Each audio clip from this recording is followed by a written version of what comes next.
Ladies and gentlemen, welcome to tonight's Senior Night festivities at the Mountaintop and this contest between the East Jackson Eagles and your Union County Panthers.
All right, everybody, we're going to first start with our football managers. Our first senior manager is Haley Helcher. She's being escorted by her mom, Amy Rich, and her stepdad, Chad Rich. She's participated in volleyball 4 years, soccer for 3, and 4 years of athletic training. She plans to attend school and become an x-ray technician. Plans on having a beautiful family with the love of her life and follow God's plans he has for her. Haley is thankful for her mom for always supporting her and being a rock and #1 fan. Thanks for Chad for always believing in her and her brothers and for being a father figure. And God for all the wonderful blessings he has given me. Next, Carly Holloway. Carly's being escorted by her mom and dad, Jeff and Vicky Holloway, and her brother Casey and her sister Bella Mouse. She's played softball for 3 years, participated in sports med for 4. She plans to graduate high school with a CNA and continue on to obtain her LPN. She plans on living in Montana and starting a family. She wants to thank Grace, Annie, Aubrey, and Bella for sticking by her side, and thanks to her parents for helping her through all the rough times. And her dogs, Jack, Remy, and Sam, for long-lasting, spectacular cuddles.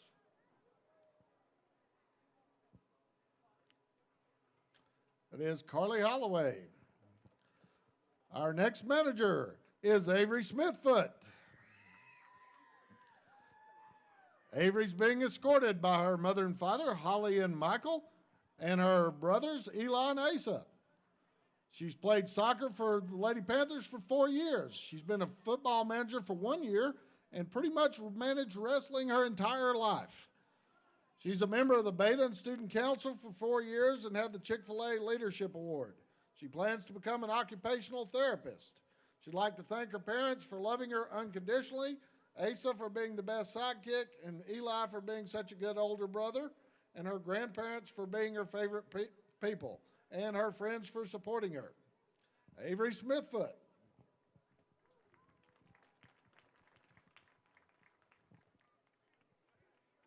Our first football player is Gage Barnes. Gage is being escorted by Greg and Brittany Barnes, his parents, and his siblings, Kane, Lila, and Harbin. He's played football 4 years and ran track for 2. He's deciding between going to college or going to work. Gage would like to thank God and his family for giving the ability to play all 4 years, and secondly, to all the community for supporting our team this season. That's Gage Barnes. Next is Xander Clay. He's escorted by Stephanie Welch and Justin Welch and Mackenzie Welch. Xander's played football for 3 years. His plans are to have his own home and a beautiful family. Xander wants to thank his mom and stepdad for pushing him to be the person that he is today. Mr. Xander Clay.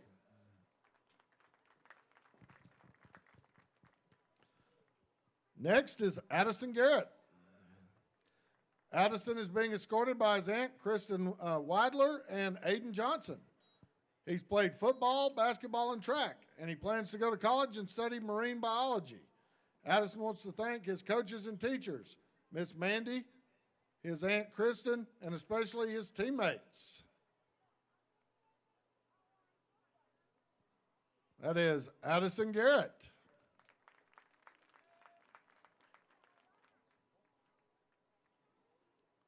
Next we have Big A, Alejandro Godinez. Alejandro is being escorted by his mom and dad, Maria Patricia and Jose Godinez, and his brother Alan and Angel Godinez. Alejandro has played football for 10 years. He plans to continue his education at Athens Tech for HVAC. Special thanks are to his family, friends, God, Coach Tyler, and his offensive line for always pushing him to be better. Alejandro Godinez. Next is Stein Harkins. Stein is being escorted by his mom and dad and his brother Tate. He's played football 4 years, been on the Student Leadership Council for 4 years, FCA for 2, and Church Youth Group for 4 years. He plans to attend the University of West Georgia and major in physics and engineering. Stein wants to thank his family for always being there for him, his girlfriend for helping him mature into the person he is, and his coaches for caring about him as a person both on and off the field. Stein Harkins. Next we have Elijah Haynes. Elijah's being escorted by his grandparents, Sharon and Terry, and his godparents, Chad and Jessica Berry, his sisters, Presley, Amelia, and Casey. Elijah's played football for 4 years and wrestled for 1. He plans to attend college and major in education. He would like to have some special thanks to all of his friends, family, and his coaches. Elijah Haynes. Our next 2 seniors are Elijah Helton and Noah Helton. They're being escorted by Nathan and Rachel Helton, along with their siblings Noah, Zeke, Aaron, and Miriam. Elijah's played football for 4 years and plans on earning his diploma and continuing to work. Eventually wants to go to college, get a degree, plans on having a family and building his own house. He expresses thanks to God, coaches, family, and friends. Noah's played football for 6 years. His activities are playing in the House of Prayer Turkey Bowl for 3 years and a member of the House of Prayer Youth Group for 7. Noah plans to attend college and play football, God willing.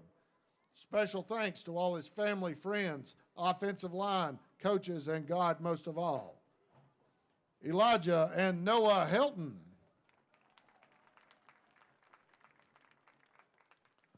Next is Sam Page. Sam is being escorted by his mom and dad, Amy and Bobby Page, his brother Saul, and sister Sophie. Sam's played football and track all 4 years and plans to go to Athens Tech and go into the HVAC trade. Sam has special thanks for his dad for always supporting him, Coach McBride for torturing him during track season, and Coach Nelson for always yelling at him when he gets mad at himself because it's his job to be mad at him.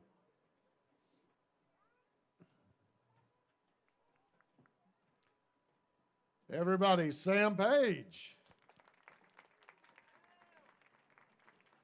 Next is Ian Sternup.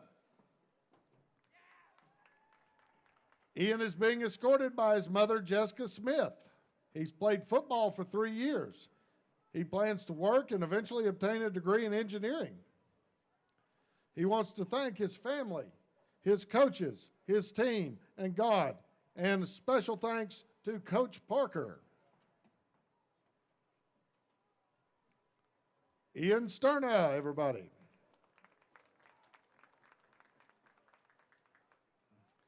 Next is Ethan Van Allen Stringer. Ethan's being escorted by his mom, Andrea, his brother, Elijah, and sister, Elena. He's played baseball for 12 years and football for 11 years. He plans to go to North Georgia Tech and get a degree in welding. Ethan would like to thank his coaches, his family, and his team.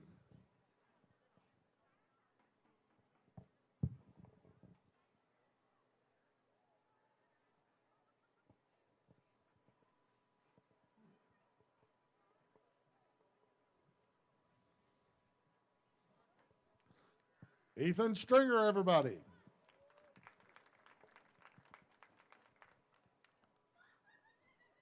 Next, we have Damon Wallace.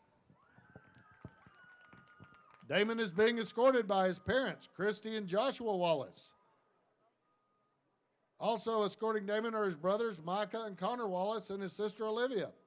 Damon has played football for 2 years, ran track and field 2 years, and wrestled for 7. Academically, Damon's been in the STEM program for 4 years. He plans to attend the University of North Georgia, become part of the cadets program while studying criminal justice. After college, he plans to serve in the Army with hopes of being a Ranger.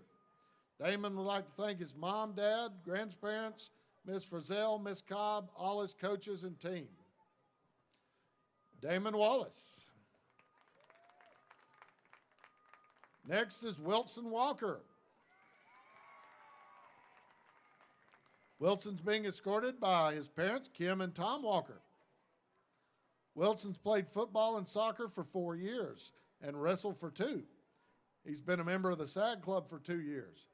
He plans to attend college and study economics. He would like to have some special thanks to his parents and family members, along with all of his coaches throughout the years. Wilson Walker. Our final, now we have Griffin Young. Griffin is being escorted by his parents, Craig and Jeannie Young, his brother Hunter and sister Bella. He's played football since he was 5 years old. He also played basketball and runs track. He's been a member of the Beta Club for 2 years. He wants to go to college and continue to play football. He wants to express thanks to God for giving him the ability and the love to play football. Thanks to his mom and dad for encouraging and supporting him to do his best. Thanks to all the coaches for pushing him and believing in him, and especially Coach Marsh and Coach McBride. Thanks to his teammates, brother and sister, grandparents, and other friends and family for always being his #1 fan, Griffin Young.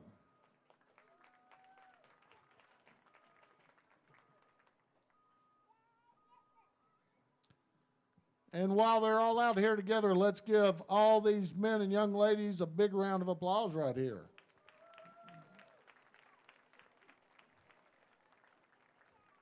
Next, we have our band senior night.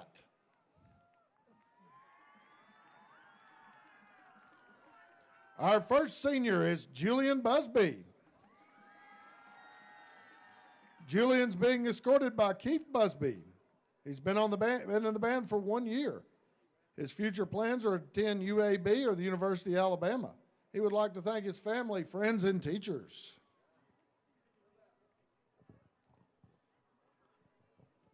Julian Busby.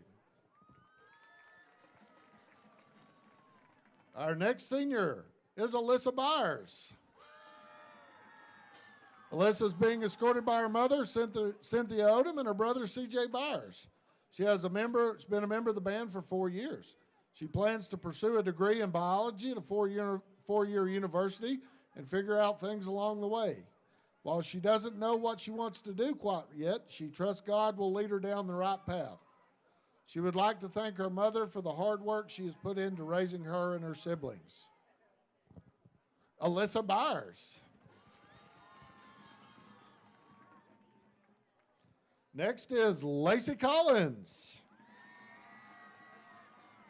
Lacey's escorted by her mother, Amber Collins, and her brother, Malin Collins-Pava.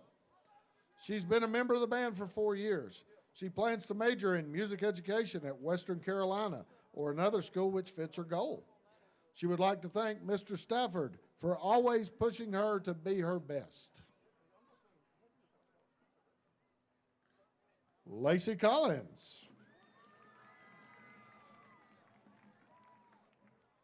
Destiny Gibson is being escorted by her parents, Travis and Amber Gibson. She's been a member of the band for 4 years. Her future plans are to attend the Georgia Institute of Technology and earn a degree in biology. She then hopes to attend a medical school and pursue a career in obstetrics, whatever, be an OBGYN, specializing in maternal fetal medicine. She would like to thank her dad for being her biggest fan, her mom for being her best friend, and Katie for always reminding her when to fix her face because somebody has to. Destiny Gibson. Next is Cole Cates. Cole is being escorted by his mom, Belinda, and his dad, Roger Cates. He's been a member of the band for 4 years. His plans are to move down to Atlanta and train to be a professional wrestler, which is awesome. He would like to thank his mom, dad, and all the boys. Cole Cates, everybody. Savannah Levi is being escorted by her mother, Amanda Levi, and her father, Jim Levi.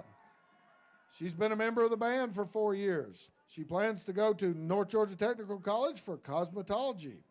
She would like to thank her family, friends, and teachers for helping her learn and grow into the person she is now.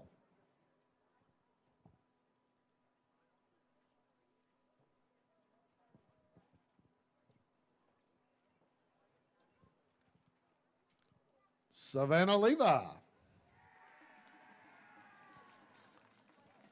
Now we have Shay McDaniel, who's being escorted by her mother, Amanda Cope, her stepfather, Aaron Cope, siblings Cora, Max, and Eddie McDaniel, and her cousin, Charlie McDaniel.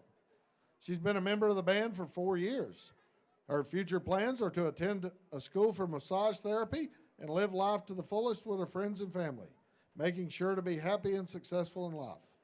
She would like to thank everyone who has helped her through her 4 years and her mom for being her best friend.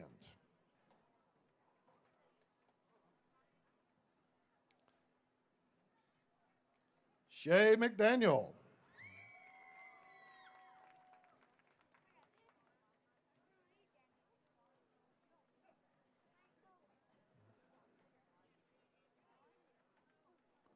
Daisha Pandolf. She's being escorted by her mother, Celestine Pandolf, and her sister, Emma Pandolf. She's been a member of the band for 4 years. While she doesn't know what she wants to do after high school yet, she would like to thank her friends and family and Mr. Stafford for helping her all through high school. Daisha Pandolf. Justin Radford is being escorted by his mother, Sheila Radford. He's been on the band for 3 years, and he plans to become a combat medic. He would like to thank his brother, Nick Radford, for getting him into the band, and his band friends for always being polite, positive, and supportive. Justin Radford.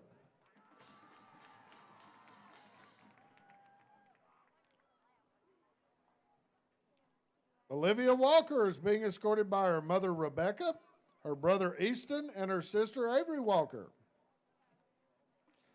She has been a member of the band for 4 years. She plans to attend Toccoa Falls and major in counseling psychology. She would like to thank her coaches and Mr. Jennings for supporting her, also her mom, brother, friends, and Harry Styles Music for getting her through high school.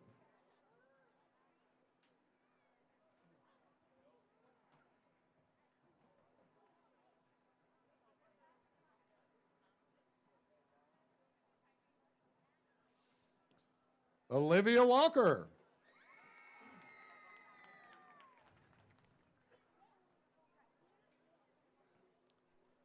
McKenna Wooten is being escorted by her mother, Dana Carver, and her majorette coach, Christy Kumler.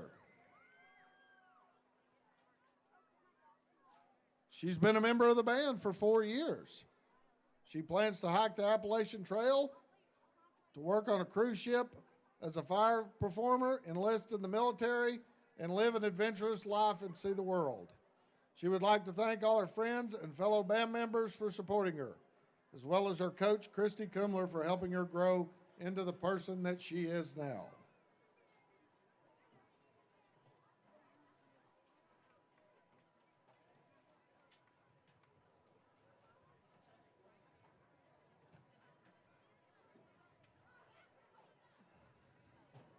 McKenna Wooten. Andrew Young's being escorted by his parents, Jeff and Carrie Young, and his sister Allison, and his grandparents, Carl and Joan Anderson. He's been a member of the band for 4 years.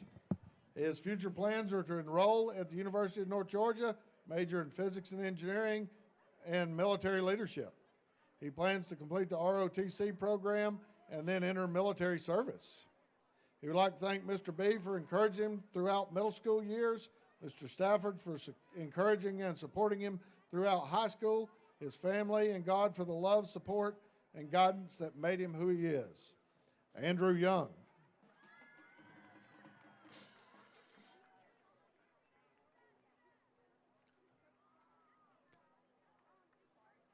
And while he's taking his place, let's give everyone in our band one big round of applause again.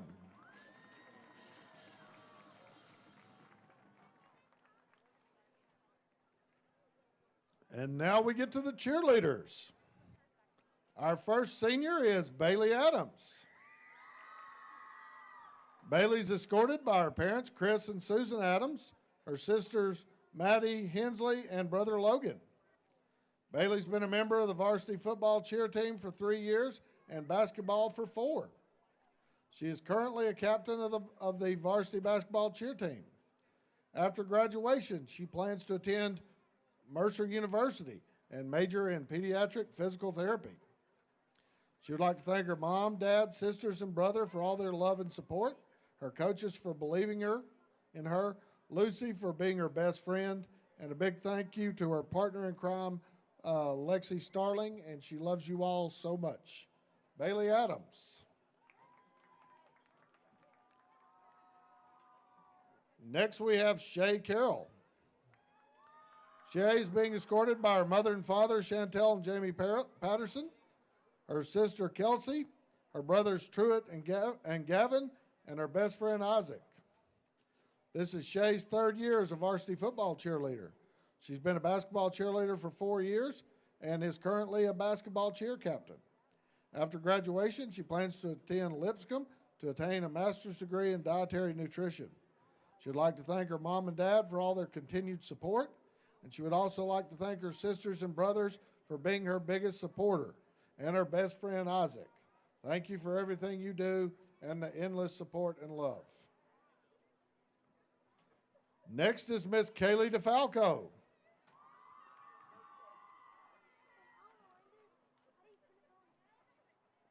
She is being escorted by her parents, Dominic and Tabitha DeFalco, and her brother and sister, Dalen and Ansley DeFalco. She's been a varsity football and basketball cheerleader for 3 years. She plans to attend the University of North Georgia, major in elementary special education, get married, and start a family of her own. She would like to thank her family for the love and support, her best friend Isabel Galindo, her boyfriend Garrett Oakes for putting up with her, her amazing cheer coaches for making these 3 years the absolute best. Lastly, she would like to thank God for all the blessings in her life. Next, we have our captain, Miss Allie Franklin. Tonight, Allie is being escorted by Greg and Alicia Franklin and her brother and sister, Alan and Gunnar.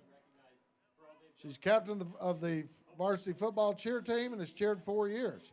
She's also a member of the girls soccer team for 4 years. Plans to attend UNG and major in biology pre-med and attend physician assistant school. She would like to thank her mom, dad, sister, and brother for being her biggest supporters and pushing her to succeed. She would also like to thank Jalen for being her number one since day one. Above all, Allie would like to thank her Lord and Savior for loving her unconditionally. Next, we have another captain, Miss Jalen Hogsett. She's being escorted by her mother, Shannon Hogsett, father, Brandon, grandfather, Roy Phillips, and brother, Braden Hogsett. Jalen's been a varsity football cheerleader for 4 years and basketball for 1. After graduation, Jalen plans to attend the University of North Georgia and get a degree in biology and attend PA school.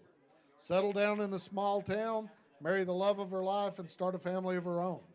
She would like to thank God for all his blessings, her mom for her support and sacrifice, her granddad, who she loves more than he will ever know, her dad for having her back, Braden for always putting a smile on her face, Allie for being her best friend and sister, and finally her team, Miss Cobb and Miss Kim, for always making her feel at home. And our final captain is Miss Lexi Starling.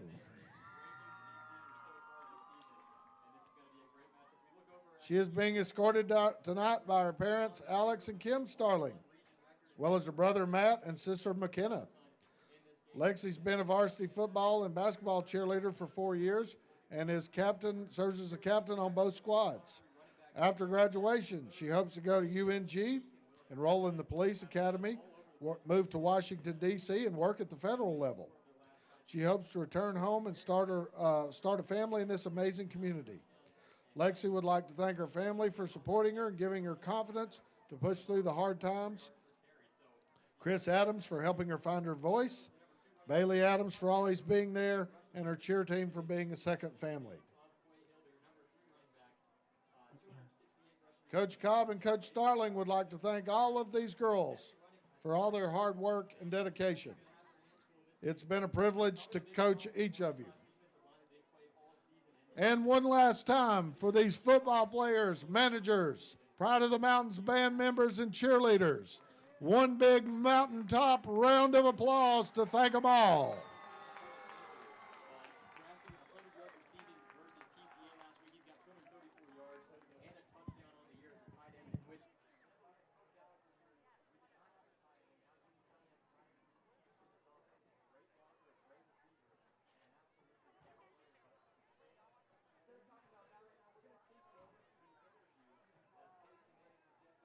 Owner Jeff Batten, he spoke with Union County Panthers head coach Michael Perry earlier this week, and they talked about this battle that's going to be happening tonight versus East Jackson. We're going to send you to that right now here on 95.1 WJRB.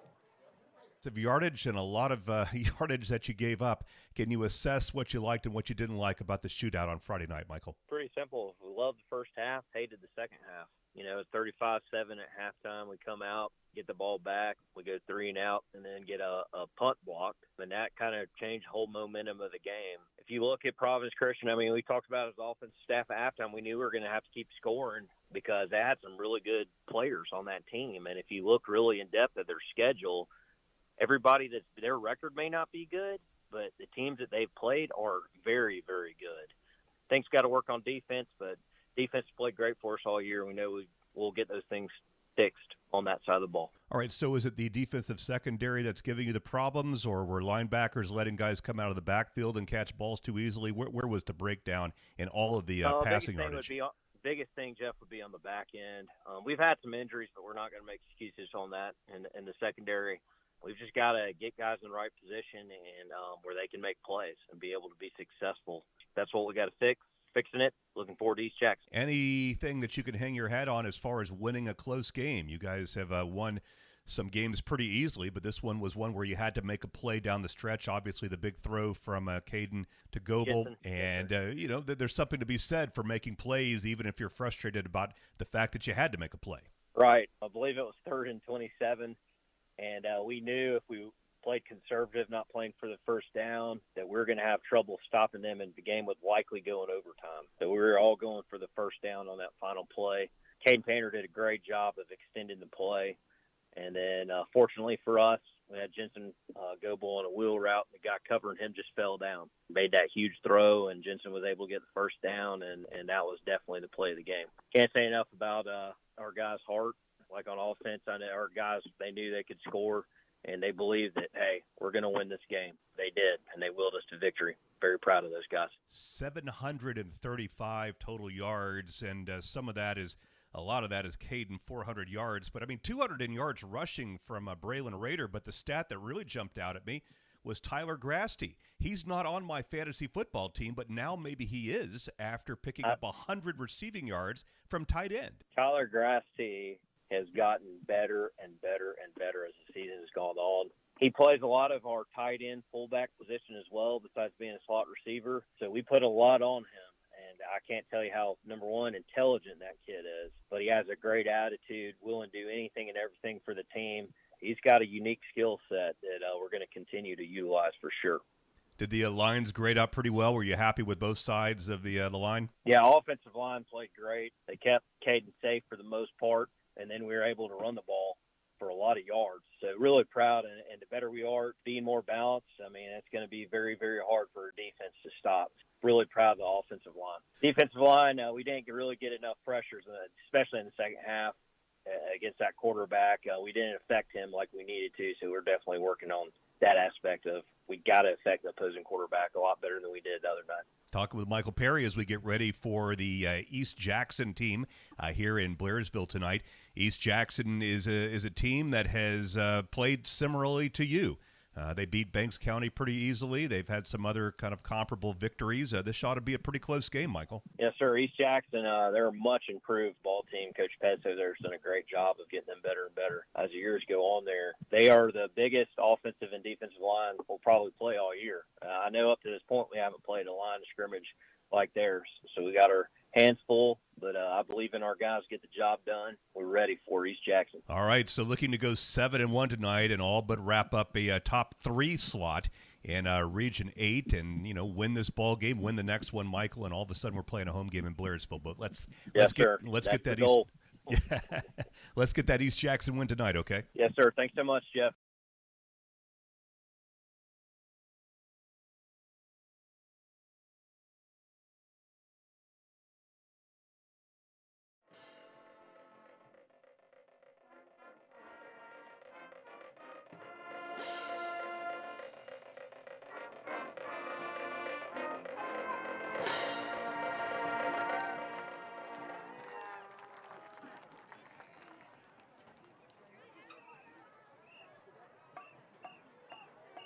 Miss Vicki Holloway, you have...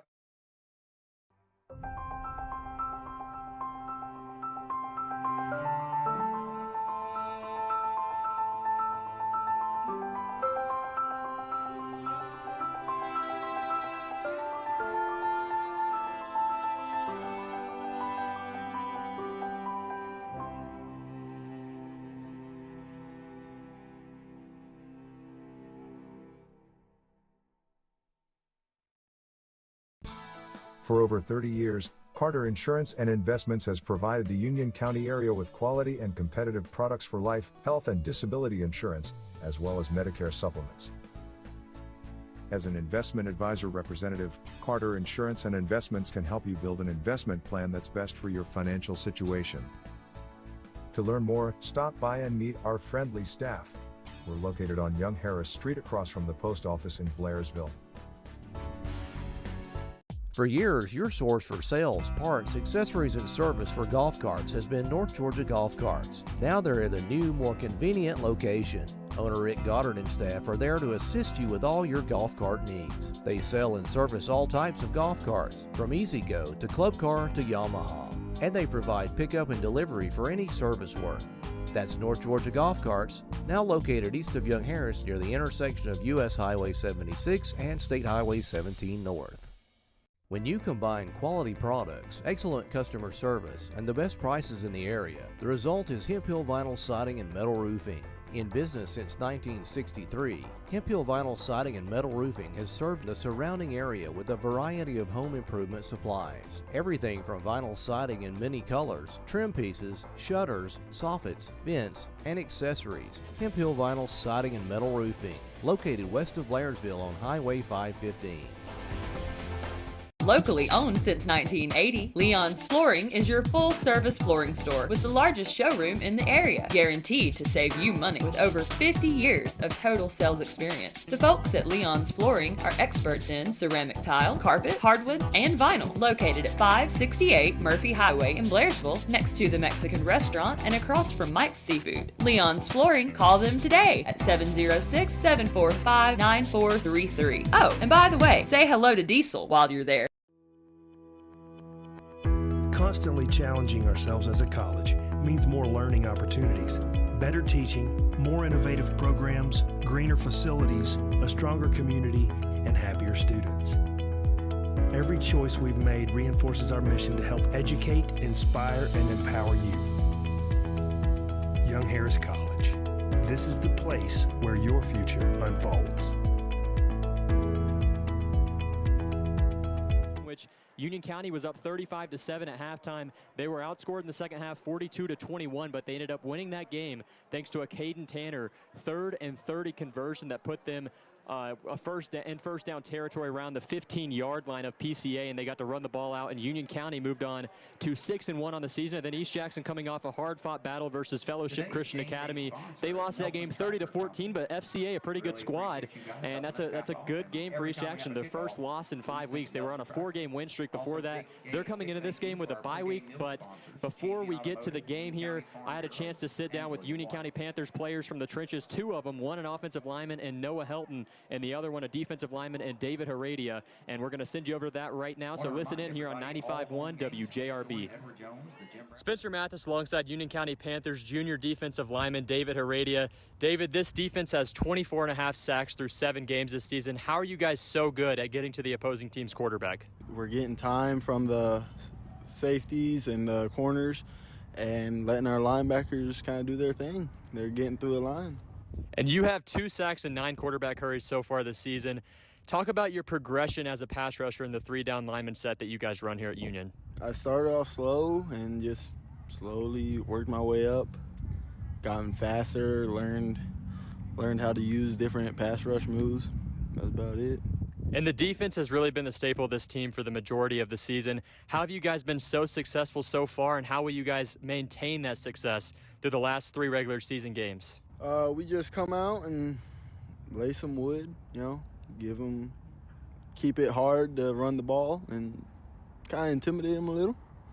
And after that, we do what we do. And final question for you, David. You guys are going against East Jackson this week. How does the preparation change for East Jackson in comparison to last week against PCA? East Jackson, obviously a run-heavy squad. And what do you guys need to do to improve to 3-0 in region play? We just need to stop the run. They like to run through C and B gaps. So between me, Lane, Biggie, and Gage, I think we can take it on. All right, thank you very much. That was Union County Panthers defensive lineman David Heredia. Spencer Mathis alongside Union County Panthers senior offensive lineman Noah Helton. Noah, your team threw for 400 yards and ran for 300 against PCA last week. Talk about the offensive line's performance as a whole in that game. Yeah, the O-line did really good that game. Me, Cody, Big A, Mayo, and Ian. We weren't getting that much movement in the run at first, but we ended up doing really well. Cody had a few pancakes. I had one. Ian was doing really good too. We had a few penalties, but we overcame that and ended up winning. And this offensive line has improved drastically since that Week 1 victory versus Fannin County, in which you guys ran the ball 28 times for just 40 yards. Take us through the improvement of this offensive line throughout this season. Yeah, we've improved a lot, not only just like physically and technically, but as a group, like our morale, because of like the entire team coming together. It means a lot, and hope we continue our success throughout the season. And the entire Panthers offensive line was recognized as the Blitz Offensive Line of the Week. What does that type of recognition mean for you big guys up front? It means a lot for that type of award because, I mean, we haven't really ever gotten anything like that, and it just shows us that we've came a long way and tells us to keep moving in that. And final question for you, Noah. What do you guys need to do Friday night against East Jackson to improve to 7-1 on the season? East Jackson's line is pretty big, so we have to stop the bull rushes because that's what they're mostly going to be doing on their pass rush. If we can do that, they'll get tired really fast, and I think we can win that. All right, thank you very much. That was Union County Panthers senior offensive lineman Noah Helton. Broadcasts of Union County Panther football brought to you by Nelson Tractor Company of Blairsville. Nelson Tractor Company has been providing value to our customers for over 60 years. For over 30 years, Carter Insurance and Investments has provided the Union County area with quality and competitive products for life, health, and disability insurance, as well as Medicare supplements. As an investment advisor representative, Carter Insurance and Investments can help you build an investment plan that's best for your financial situation. To learn more, stop by and meet our friendly staff. We're located on Young Harris Street across from the post office in Blairsville. Broadcasts of Union County Panther football brought to you by Bitter Creek Market and Deli, providing the best quality of meats in the area. Located between Young Harris and Blairsville. Broadcasts of Union County Panther football brought to you by Union County Farm Bureau, proud sponsor of Union County football and the Georgia High School Association.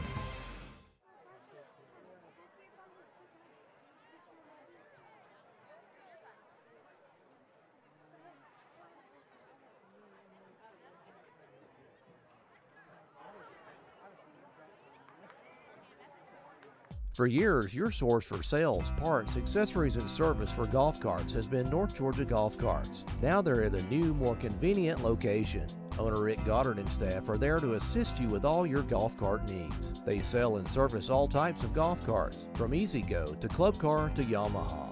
And they provide pickup and delivery for any service work. That's North Georgia Golf Carts, now located east of Young Harris near the intersection of US Highway 76 and State Highway 17 North.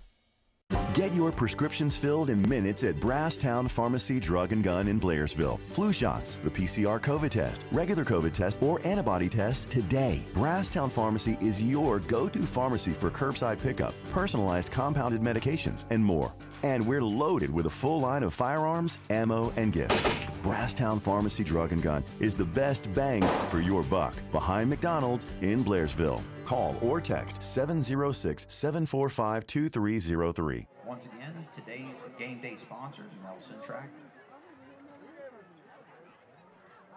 Also want to thank Champion Automotive and Union County Farm Bureau, William White, for providing the pregame meal for these young men. Spencer Mathis back here on 95.1 WJRB as the captains are making their way to midfield here in Union County. The Panthers captains, we've got number 14, Sam Page, number 35, Gage Barnes, number 0, Wilson Walker, and last but not least, number 57 in Ethan Stringer. I can't tell if that is 57 or not.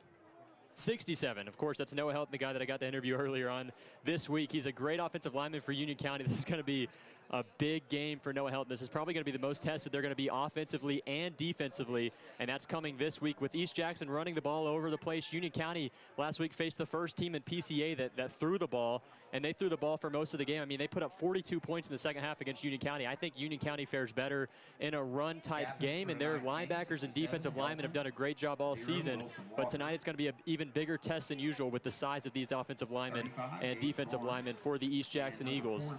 And then over there for East Jackson, their captains are number 38, Johnny Benitez, number 7, Randy Smith,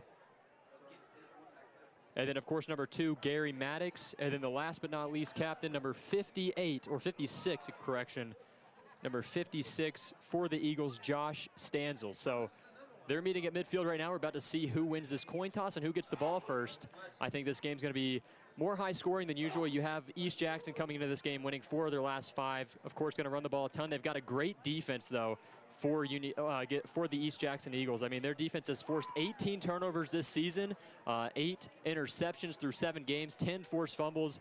Their interception leader, Nathaniel Heiss, has 3 interceptions on the season, and that has been a big thing for them this season, is taking the ball away from the opposing squads, and they've done a great job of it. Union County with, I think, 2 or 3 interceptions on the season, a couple of forced fumbles. It's really been an offensive thing as East Jackson runs out of their banner right now, heading over to midfield. They're pumped up, ready to go for a big region game as the 8 captains in total are still deciding who's going to get the ball first in this game. Referee's taking a bit of time here. The rest of the Union County Panthers are behind their banner, and it's a senior banner. Of course, it is senior night here in Union County. A really nice banner put together by the cheer squad here at Union County. They had a ton of seniors as well.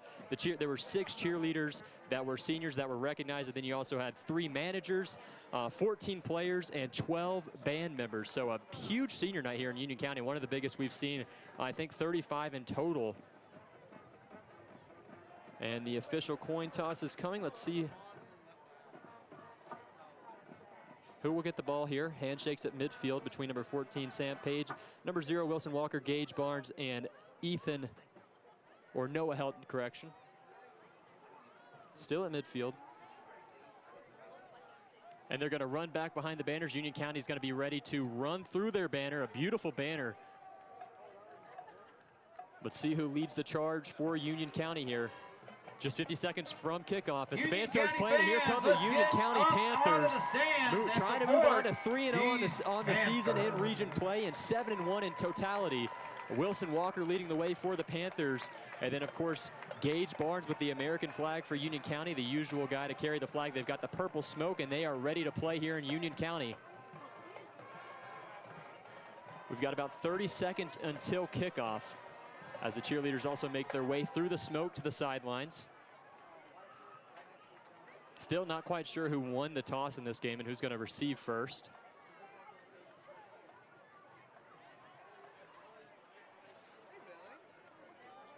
So it'll be East Jackson receiving the ball, is what I'm getting word from our technical man, John Moon, over at Ridgeline TV. One of the best filmers in the area, maybe the best in the tri-state area.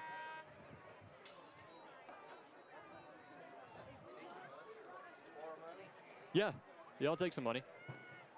And actually, John Moon was wrong here. It's going to be Union County receiving the ball.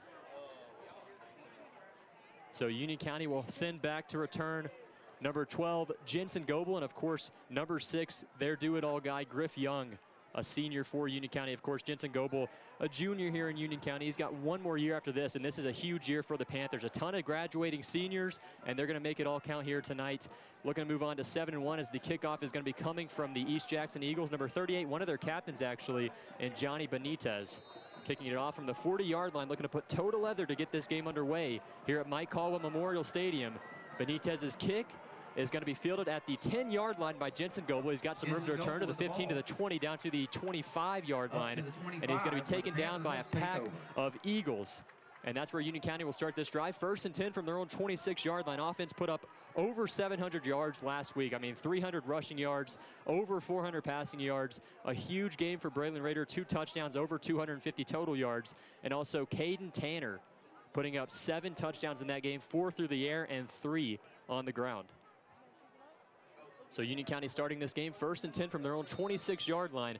An empty set for Caden Tanner. Usually a quick screen here to start off the game for the Panthers, and that's exactly what they're going to do to Braylon Rader along the left side. He's going to have to make a defender miss, and he's right back to the line of scrimmage, maybe a gain of half a yard. We'll still say 2nd and 10 here. 2nd down and 9 for our Panthers. So they're going to give him the 4 yards. 2nd and 9 for Union County. They're going to go 3 receivers bunched to the right side with Tyler Grassley lined up offset. Sidecar to Tanner's left. Tanner takes a snap, another quick pass out to Jensen Goebel. And he's down to the 31-yard line. So a manageable 3rd down here for Union County to start this game. About 3rd and 5 after 2 quick screen plays. See how Union County is going to play their first 3rd down of the game. Tyler Grasty split out wide here, the nearest receiver to us. They'll move him in motion. Tanner takes the snap, looking right immediately. Pressure coming. He's going to have to get out of the pocket here at his own 35-yard line. He's down to the 31, correction, 31-yard line. And that's going to bring up 4th and 5 for Union County. So a quick 3-and-out if they want to decide to punt it here with number 0, Wilson Walker, one of their seniors. We'll see if they keep their offense out here on the first drive of the game. 4th and 5 from their own 31-yard line. Might try to just draw them offside and go for a punt here. So Tanner takes a snap. He's going to do a quick punt. It's going to be down at the 40-yard line. It's going to bounce to the 34, and that's where the East Jackson Eagles will start their first drive of the game. We're going to keep it right here, of course, to paint the picture for East Jackson. East Jackson, 3 big running backs for this squad. They've got a big offensive line led by Gary Maddox, 648 rush yards on the season, 9 touchdowns, and 92.6 yards per game. So pretty comparative numbers to Braylon Rader. Of course, not as many, the exact same amount of touchdowns, but not as many yards per game, about 10 yards less per game for Gary Maddox. But Gary Maddox also plays both ways, and Rader has really picked it up for Union County over the last couple of weeks. But we're going to see a lot of running out of East Jackson in this game as they start 1st and 10 from their own 34-yard line.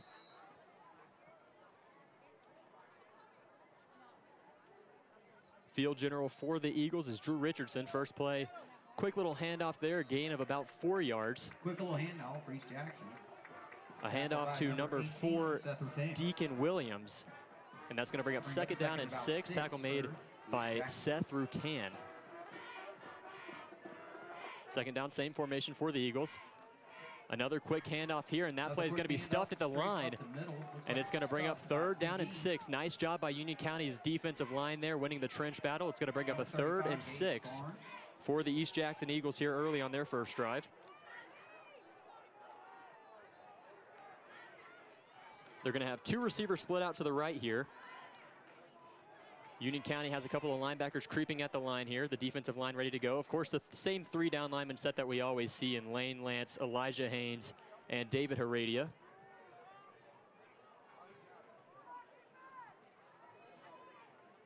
Richardson awaiting the snap. A quick handoff here, and that's not going to go anywhere. And Union County with a stop on 3rd and 6 is going to bring up 4th and 5 for the East Jackson Eagles. So both teams with their first drive go 3 and out. And it looks like East Jackson's going to send their punter on here. This brings up 4th down, and it does appear that the punting crew. The East Jackson Eagles punter wearing number 7, Randy Smith, standing back at his own 28-yard line. And back to return for Union County, of course, Jensen Goebel. Back to return, Jensen Goebel.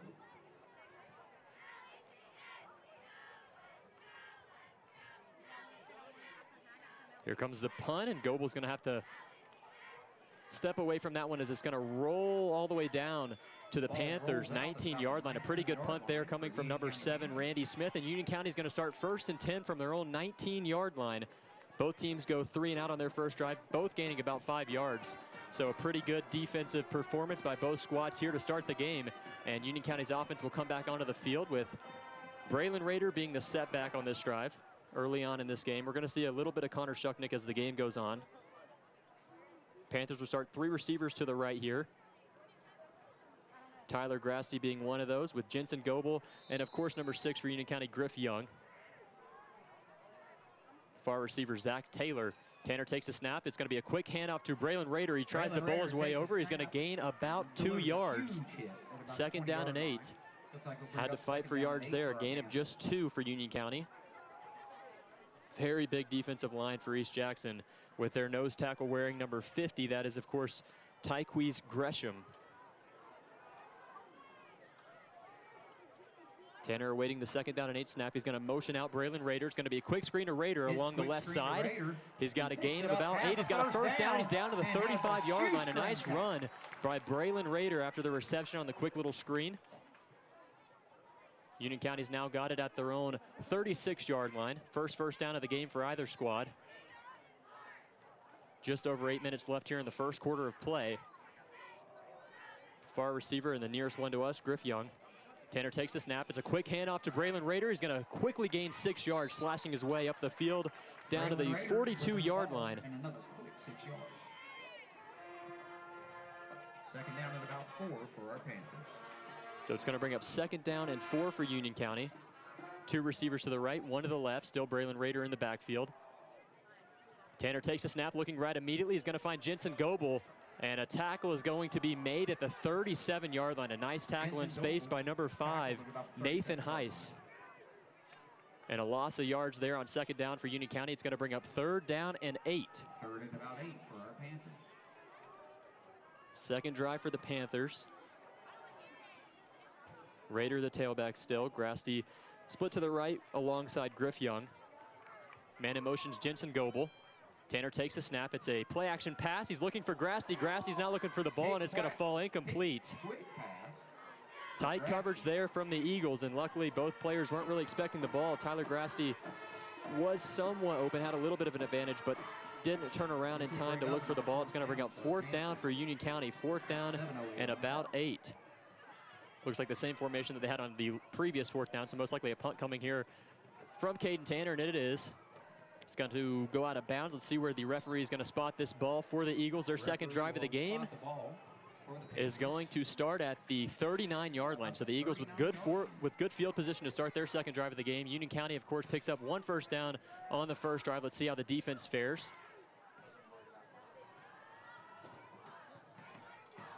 So second drive for the East Jackson Eagles. Union County has not gone 3 and out both drives, just 1 first down on the second one, but 3 and out on the first. Let's see what East Jackson will do after their first 3 and out. Near receiver to us, number 39, Gabe Purcell. Quarterback Drew Richardson. He's got 1 man in the backfield here, 2 receivers to the left, 1 to the right. It's going to be a quick pass here to number 4. It's going to be incomplete.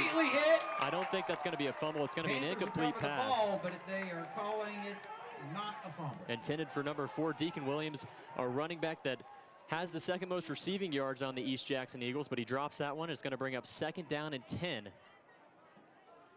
Tight coverage there on the near sideline by Nolan Thompson. 2 backs here for the East Jackson Eagles. One of those, of course, being Gary Maddox. Richardson awaiting the snap. He's got a man in motion. Another handoff to Gary Maddox. He's stuck in the backfield by Lane Lance. Mr. Lane Lance. No gain, 3rd and 10 coming up for the East Jackson Eagles. Immediately met in the backfield by number 66. And he's had an amazing season for Union County. 2nd on the team in tackles for loss, 2nd on the team in sacks. He has been a force as one of the 3 down linemen for the Panthers. See how the East Jackson Eagles will play this 3rd down and 10. Second drive of the game, they've got Maddox lined up beside Deacon Williams here. Richardson takes the snap. It's going to be a play-action pass. With Cooper Ashcraft pressuring, he's rolling out to the right side. He's going to get the throw off, but it's not going to be anywhere. And it's going to bring up a 4th down for the East Jackson Eagles. So no yards gained on the second drive for the Eagles. They've gained just 5 through 2. And they're going to send out their punt team. Punt team is on the field. Number 7, Randy Smith. His first boot was pretty good. Jensen Goebel back to return for Union County. 6:11 left here in the first quarter of play at Mike Caldwell Memorial Stadium. Mid-50s here as we kick the ball off. It'll dip into the mid-40s as the game goes on. Punt coming from East Jackson. It's a good one. It's going to go to Jensen Goebel. He's going to field at the 25-yard line. A nice catch over the shoulder on the punt. He's going to take it down to the 30. A nice 5-yard return for the Panthers, and they're going to start their 3rd drive of the game. 1st and 10 from the 30-yard line. So a first drive 3 and out for Union County. A second drive just picked up 1 first down. Let's see if they can continue to progress on their drives here on their 3rd drive of the game. East Jackson with 2 3 and outs to start off.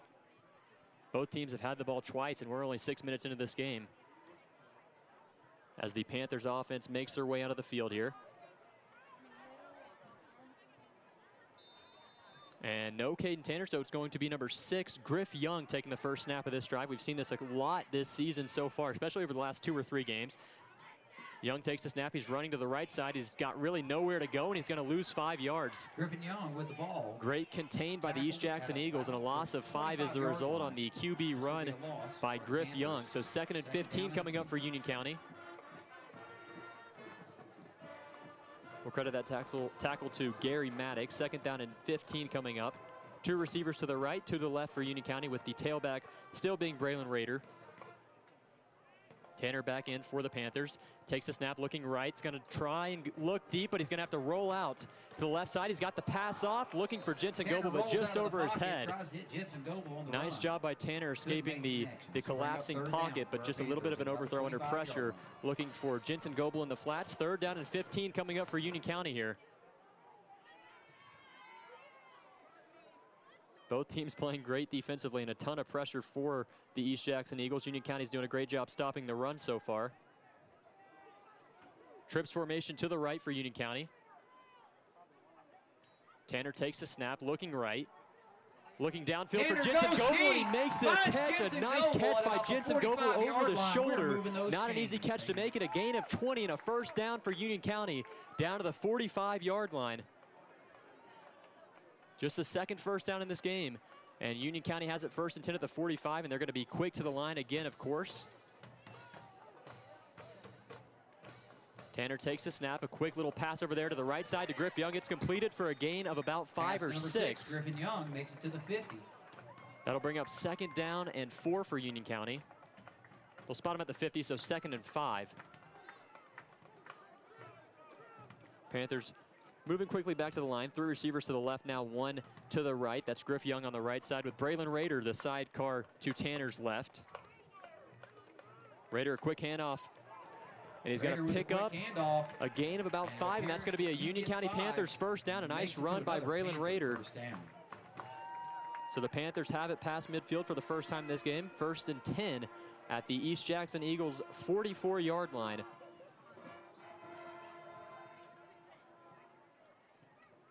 Panthers offensive line doing a good job on this drive.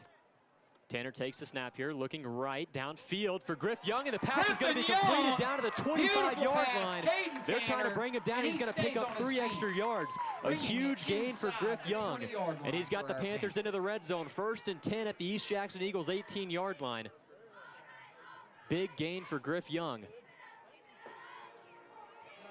And he's had a great season for the Panthers.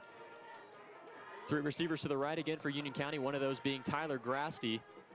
Tanner looking right across the middle to Jensen Goebel. It's completed. He's in the end zone for a Union County Panthers touchdown. And the Panthers take a 6-0 lead with 4:14 left. Here in the first quarter of play, the 6th receiving touchdown of the season for Jensen Goebel, and then Caden Tanner with his 16th touchdown pass. A nice job by Jensen Goebel on that drive, getting the Panthers going with a 3rd and 15 conversion, and he caps off the drive with a touchdown reception. And now it's going to be Ethan McBride looking to make it 7-0 for Union County. The extra point is up, and it is good. And Union County up 7-0 over the East Jackson Eagles after their 3rd offensive drive. We'll be back in 60 seconds here on 95.1 WJRB. Union County Panther football broadcast brought to you by Carter Insurance and Investments in Blairsville. Serving the area for over 30 years. Best of luck to the Panthers.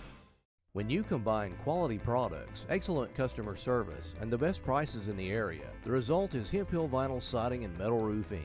In business since 1963, Hemp Hill Vinyl Siding and Metal Roofing has served the surrounding area with a variety of home improvement supplies. Everything from vinyl siding in many colors, trim pieces, shutters, soffits, vents, and accessories. Hemp Hill Vinyl Siding and Metal Roofing, located west of Blairsville on Highway 515. Union County football is brought to you by Joyce S. Kim, DMD. Providing family and cosmetic dentistry to the Blairsville area. Best of luck, Purple Swarm. Broadcasts of Union County Panther football brought to you by North Georgia Golf Carts. Providing a full range of sales, accessories, service, and parts.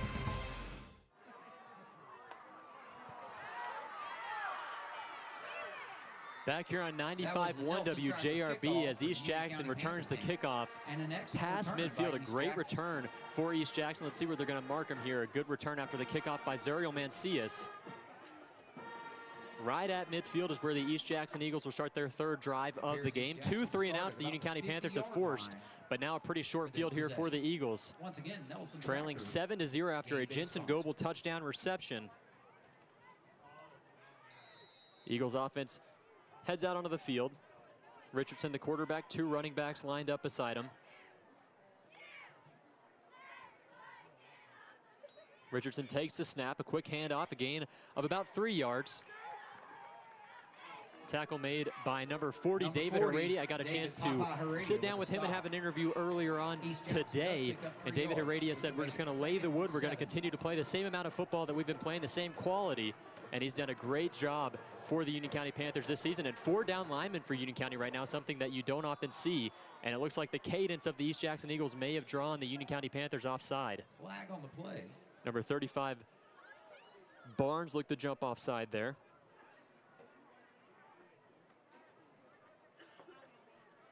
And it'll be a 5-yard penalty against Union County. Encroachment is the call. Against Union County. 2nd and a few for East Jackson. So Deacon Williams, the running back, lined up beside Gary Maddox. And then, of course, the quarterback, the signal caller, Drew Richardson. That's who we've seen so far in this game. No completions yet. Richardson this season, 2 touchdowns, 4 interceptions. This team really just runs the ball well, and that's how they've gotten 4 wins. Handoff here up the middle, and there goes Maddox. A gain of about 12 yards and a first down to the Union County Panthers 29-yard line. Tackle made by number 0, the senior Wilson Walker. Nice run by Gary Maddox, averaging 6.4 yards per carry this season, and he's continuing that so far in this game versus this stout Union County Panthers defensive line. Another handoff to Maddox. He's got a gain of about 2. Another handoff to Mr. Maddox for about 2 We'll yards. say second down for East Jackson. and a long 8 or a 9 here. Second down and 9. Still the same 2 tailbacks in for the Eagles. Richardson awaits the snap. Dropping back to pass, pressure coming. It's Elijah Helton in pressure. He's going to get the throw off deep down the field. And it's going to fall incomplete with Wilson Walker in coverage, and it's going to bring up a third down and 8 for the Eagles. Pass intended for number 7 of East Jackson, the guy that also punted, Randy Smith. First time we've seen Richardson look deep in this game.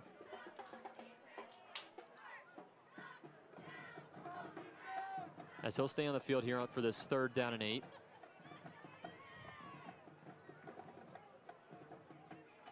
Three receivers to the left, 1 to the right. Same running back and Gary Maddox in the backfield.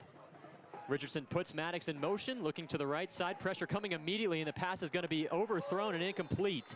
And it's going to bring up 4th down and 8 for the Eagles. Nice job by the Panthers defensive line, getting the pressure on Richardson and forces him to throw it high. Down to the Panthers' 28-yard line. They may go for this. We'll see, unless they've got a kicker that they think can make this. Come out for East Jackson. Or maybe not. Field goal. Looks like they're going to try a field goal here. This appears to be a field goal attempt. A 45-yard field goal attempt coming for the East Jackson Eagles, looking to get on the scoreboard for the first time in this game. 2:43 remaining in the first quarter of play, and Union County with a 7-0 lead.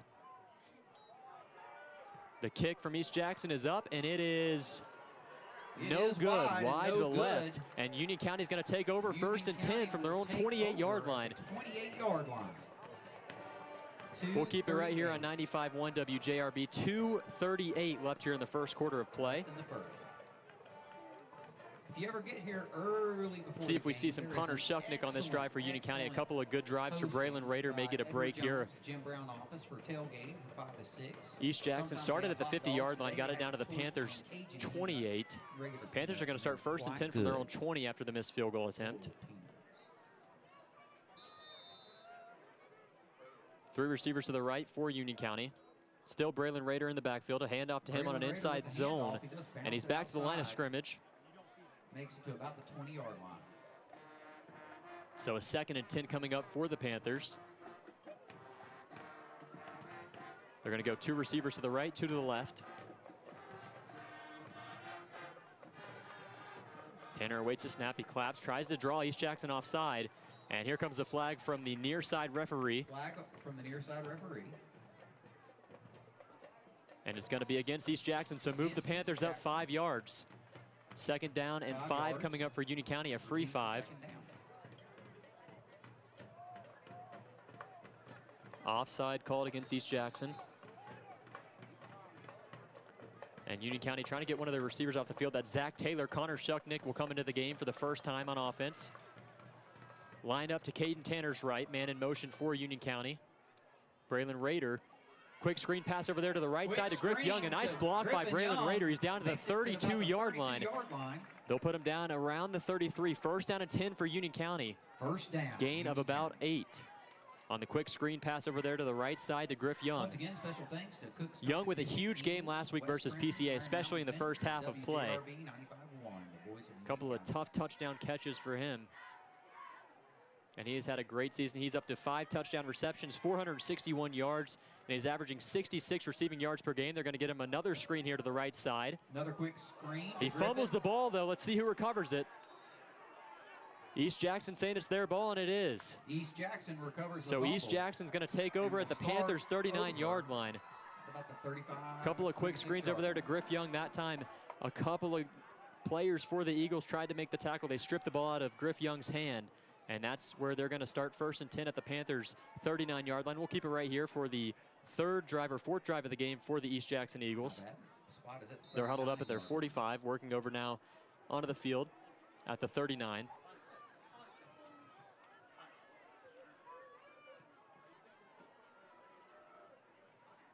Richardson, the quarterback, Maddox in the backfield alongside Deacon Williams, 1st and 10. We've seen one deep shot so far in this game from Richardson. It was incomplete with Wilson Walker in perfect coverage. First play here, a pass attempt from Richardson. Pressure coming, he gets the throw off. It's going to be out of bounds and incomplete. Just got it away. Cooper Ashcraft and Elijah Helton in pursuit. Second and 10 coming up. 1:29 left here in the first quarter of play. Still 7-0 Union County leads. Bring up 2nd and 10 for East Jackson.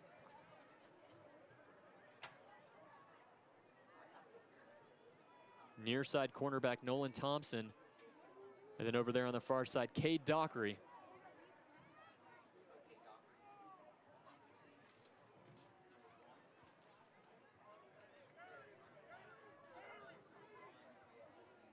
The Eagles looking over to their far sideline. Richardson takes a snap, a handoff up the gut, a gain of about 2 or 3, and it's going to bring up 3rd down and 7 for the East Jackson Eagles. A handoff to number 4, Deacon Williams. Number 35, Gage Barnes as well. They'll mark the Eagles down at the Panthers' 36-yard line. Eagles not a quick tempo squad as they run the ball so often. So bring up 3rd and about 7. Union County doing a very good job stopping the run so far in this game. Panthers fans making some noise now, led by their student section. It is construction day. They've all got their hard hats on. Same formation for the East Jackson Eagles, 3rd down and about 7. It's going to be a triple option, and they're going to pitch it back to number 4, Deacon Williams, and he's going to go nowhere. Tackle made by Sam Page, and then number 35, Gage Barnes. And 4th down and 7 is the result for the East Jackson Eagles. Nice job by the Panthers stopping the first triple option of the game for the East Jackson Eagles. Not going to try a field goal from here, and it is good enough position for the Eagles to go for it here. 16 seconds remaining in the first quarter and winding down. Same 2 running backs in the backfield. They're going to look over to the sidelines. They may let this run out. And they're going to take it to the second quarter. So whenever we return here on 95.1 WJRB, Union County's up 7-0. But the East Jackson Eagles will have a 4th down and 7 at the Panthers' 37-yard line. We'll be back in 60 seconds here on 95.1 WJRB.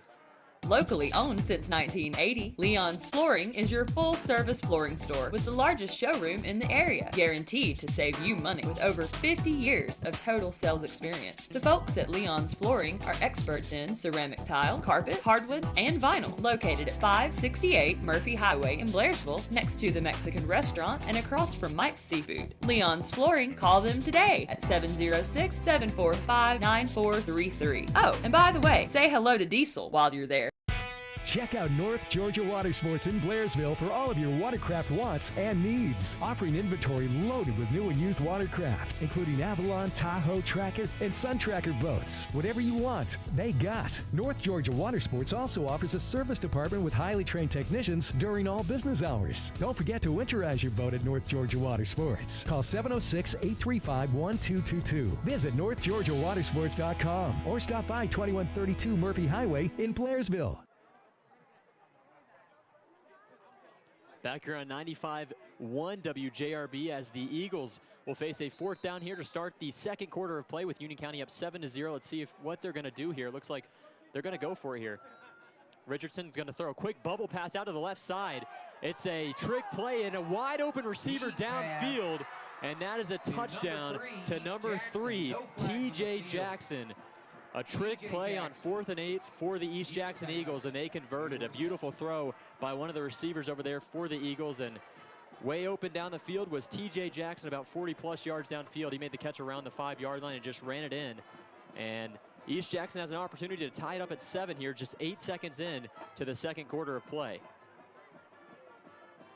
Looked like that play was dead to rights. Didn't even see TJ Jackson streaking down the far sideline, and he was wide open for a touchdown. Extra point coming up for East Jackson. They've missed a field goal so far. Snap is good, the kick is up, and it is also good. So Union County now tied at 7 with the East Jackson Eagles. We'll be back in 60 seconds here on 95.1 WJRB.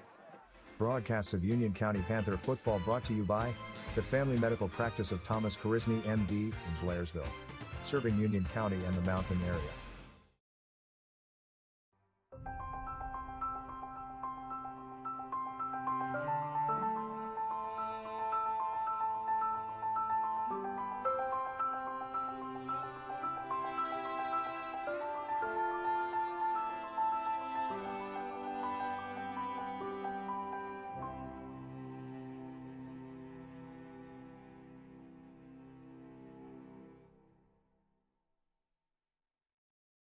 Broadcasts of Union County Panther football brought to you by Nelson Tractor Company of Blairsville. Nelson Tractor Company has been providing value to our customers for over 60 years. Broadcasts of Union County Panther football brought to you by Bitter Creek Market and Deli, providing the best quality of meats in the area. Located between Young Harris and Blairsville.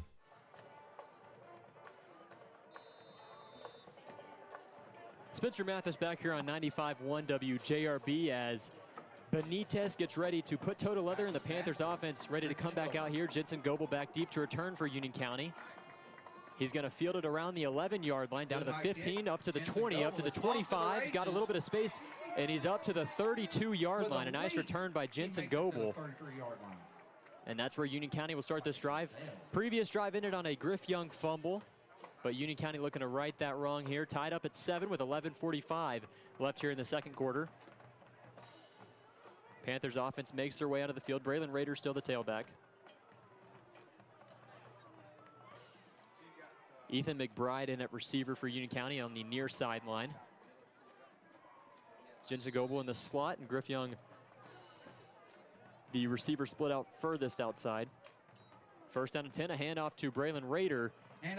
Trying to get a couple of yards. He's still up on the ground, and he's going to pick up about 2 or 3 yards. A nice run by Braylon Rader with really nowhere to go. And the referees are pointing in East Jackson's direction, and it may have been a fumble by Braylon Rader as the Panthers defense is going to make their way back onto the field this quickly. So back-to-back fumbles for Union County. East Jackson will take over with the ball. Braylon Rader's first fumble of the season, and East Jackson's going to start 1st and 10 at the Panthers' 34-yard line. The Panthers defense just got off the field after a 4th and 8 touchdown pass. And they're back on it just 15 seconds later in game time. Really good starting field position for the East Jackson Eagles, tied up at 7. Maddox and Williams in the backfield. Hand off to Maddox, looking to bounce it outside. He cuts it back in, and a nice run by Maddox. Gain of about 8 yards as the referee makes his way back to the 27-yard line. So a gain of 7, 2nd down and 3 coming up for the East Jackson Eagles. 2nd and 3 for East Jackson. Now the lone setback here for the Eagles is Maddox. 2 receivers to the left, 1 to the right. Richardson takes the snap, a handoff to Maddox up the middle, and the Panthers defensive line wins that battle immediately. Seth Rutan also up there, and it's going to bring up 3rd down and 3. Lane Lance and Seth Rutan. They meet Maddox in the backfield pretty quickly there. 3rd down and about 3 coming up for the Eagles. They're going to bunch up 3 receivers to the right side here, 1 lone receiver to the left. Maddox still in the backfield, lined up 2 yards behind Richardson, trying to draw the Panthers offside. Nearly jumps off, but they stay lined up in their own neutral zone. Receivers get set, 3rd down and 3 coming up. Richardson takes a snap, a handoff again to Maddox. But quickly missed. Slicing his way up to the down to the Union County Panthers 29-yard line. Let's see if it's enough for a 1st down. David Heredia makes the tackle. I believe Lane Lance was at the bottom of that. And it's going to bring up 4th down and inches. They're going to have to measure this one. This is very close. We'll see. 4th down and they're going to stay 4th down and inches here for the East Jackson Eagles, and they're going to go for it. Make some noise, Panther fans. Really good field position. Why not? They've got number 7 lined up close to the line. It's a quick snap to him. He's going to QB sneak it. QB sneak. Let's see if he got enough for the 1st down. May have pushed his way forward. That was number 7 carrying the ball, Randy Smith. And they're going to say first down, East Jackson Eagles.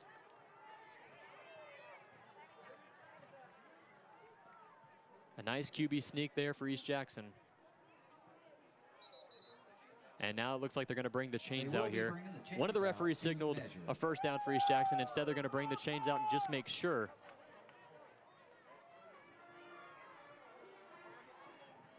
We're going to keep it right here. Let's see if Union County made the stop or if East Jackson got the first down to the Union County Panthers 24-yard line if they did.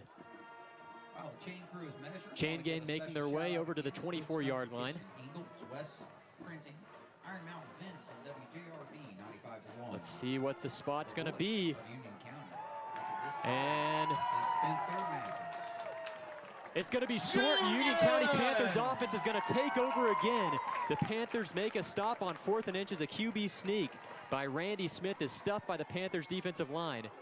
And after 2 back-to-back fumbling drives for the Panthers, they're looking to right the wrong again. A fumble by Griff Young and a fumble by Braylon Rader on the back-to-back drive. So let's see if Union County can move the ball downfield here. They'll start 1st and 10 from their own 24-yard line. Tied up at 7. Score update from Garland Johnson over at the station. Andrews up 14-0 over Robbinsville. Andrews having a great season in football this year. Tanner's going to have an empty set. Going to look to the right side immediately for Braylon Rader. Rader up to the 32-yard line. Eats up about 8 yards of the field. Gain of about 8 for Braylon Rader on the screen. 2 for the Panthers. We've seen a lot of screens in this game. Union County really hasn't looked downfield often in this game. We'll see if they'll set it up on this drive. 2 receivers to the left and 3 to the right. One of those being Braylon Rader. It's a designed QB draw for Caden Tanner, and he's up the field for a first down. Up to the 36-yard line is where Union County will have the first down. 9:23 and counting here to go in the first half of play.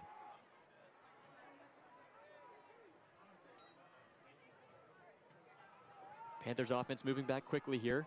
3 down linemen for East Jackson and 3 linebackers lined up. Another handoff to Braylon Rader. He's going to have to fight his way forward for a gain of about a yard. Another handoff to Braylon Rader. 2nd down and 9. We'll credit the tackle to number 52, Memphis Huff. So a 2nd and 9 coming up for Union County as Connor Shucknick makes his way onto the field, but Braylon Rader staying on it. Number 26. He's really picked up the role as a receiver as well this season. He's played a lot for Union County, and he's done a great job evolving as a football player. Hasn't played since rec ball, and this year he is having an amazing season. Tanner looking downfield for Tyler Grasty, just out of the reach of his hands. Out of the reach of everybody. It's going to bring up 3rd down and 9 for Union County. Overthrown by just about a foot.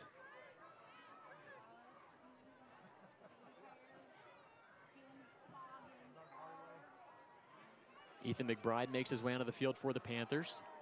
They're going to have 4 receivers to the left side. Tanner takes the snap, looking left. Downfield for Jensen Goebel, and it's going to be caught at the East Jackson 47-yard line. A nice catch by Jensen Goebel. And Union County is going to have it past the 50-yard line. A gain of about 13 yards for Goebel on 3rd down.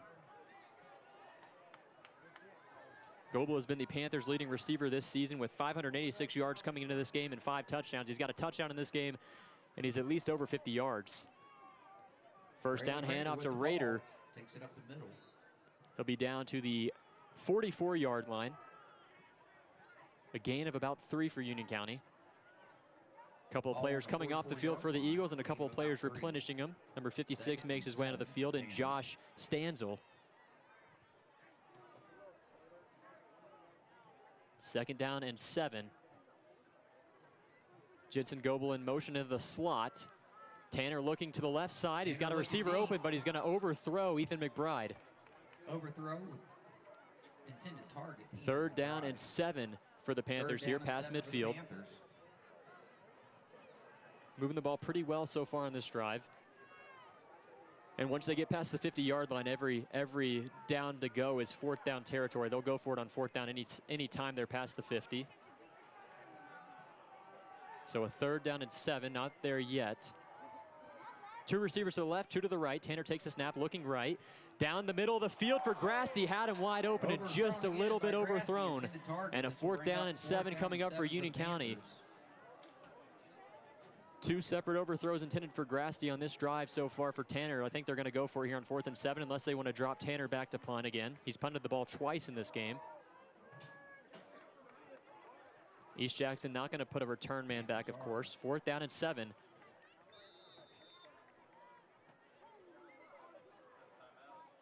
And it's going to be a timeout taken by East Jackson. We're going to keep it right here. A big 4th down and 7 coming up for both of these squads. Still knotted at 7 with 7:48 to go in the first half of play. Union County finally moving the ball pretty well on this drive after back-to-back fumbling drives. And then East Jackson was stuffed on a 4th down and inches. A Randy Smith QB sneak, usually not the quarterback, but he took the QB sneak and did not get it. The Panthers defensive line has done a good job in this game stopping the East Jackson Eagles running game. And then the Panthers offensive line getting a little bit going here as the game goes on against this big Eagles front. They've also going to be playing a 3-down set. So both of these teams really playing a 3-3 formation on defense, and Union County in this game is doing a good job stopping it and also forcing their way past the 3-3 of the East Jackson Eagles. But we'll see what they do here on 4th and 7. A big 4th down. They're past midfield at the Eagles' 44-yard line. They're going to keep 2 receivers to the right and 2 to the left. 2 overthrows on this drive intended for Grassi. Let's see if they go to him again here across the middle. He's been open. Raiders lined up to Tanner's right, trying to get the Eagles to jump offside. It looked like he did, but no flag is thrown by the referees. Tanner's going to look back over to the near sideline. He's going to step back, and it looks like it's going to be a punt coming up for Union County. He'll take the snap and punt it. It's going to hit off one of the linemen, and East Jackson is going to pick the ball up at their own 46-yard line, and that's where they're going to take over. The ball at the 46-yard line. About a -1 yard punt for Caden Tanner. That one just hit off one of his linemen. And East Jackson again with great field position, but the Panthers defense has done a great job. The Panthers offense, on the other hand, has not looked very sharp in this game so far. But it's good to see the defense back in their shape. I mean, last week against PCA, Union County was up 35-7 heading into halftime. That game ended 56-49. The Panthers were outscored 42-21 in the second half. Of course, the offense made the play that counted in the end, a 3rd and 30 conversion to Jensen Goebel. But this week, the Panthers offense has not really got anything rolling, just 7 first-half points for both of these squads. And the Eagles take over 1st and 10 from their own 46-yard line. Play action pass. They're looking for Maddox along the left side. It's completed. And he'll be down to the Union County Panthers' 48-yard line. Tackle by number 10, Nolan Thompson.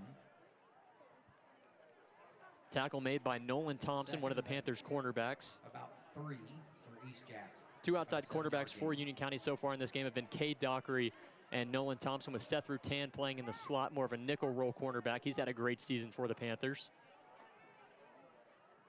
3 receivers to the right here for the Eagles on 2nd down and 4. Maddox, the lone tailback, behind Richardson. Richardson takes the snap. It's a handoff to Maddox up the middle. He's got a gain of about a yard, and a 3rd and 3 will ensue for the Eagles with under 7:30 to go in the first half of play. Let's see if Union County can make another 3rd down stop. The Eagles really haven't had much success running the ball up the middle against this Panthers 3-down front. That includes Elijah Haynes, David Heredia, and Lane Lance, 3 really big players for Union County. They've had great seasons. Lane Lance with 4.5 sacks on the year, David Heredia with 2, and then Elijah Haynes doing a great job stopping the run for the Panthers alongside their linebacking core of Cooper Ashcraft, Gage Barnes, and Elijah Helton. 3rd down and 3 coming up for the Eagles. 2 running backs back in the backfield. Jackson and Maddox. And it's going to be a read option, and the quarterback Richardson's going to keep it for a gain of about a yard, and 4th down coming up for the Eagles. They're trying to run it up the middle, but the Panthers defense is winning that battle every single time. There is a flag on the play. 4th down will be the result unless this flag is against the Panthers.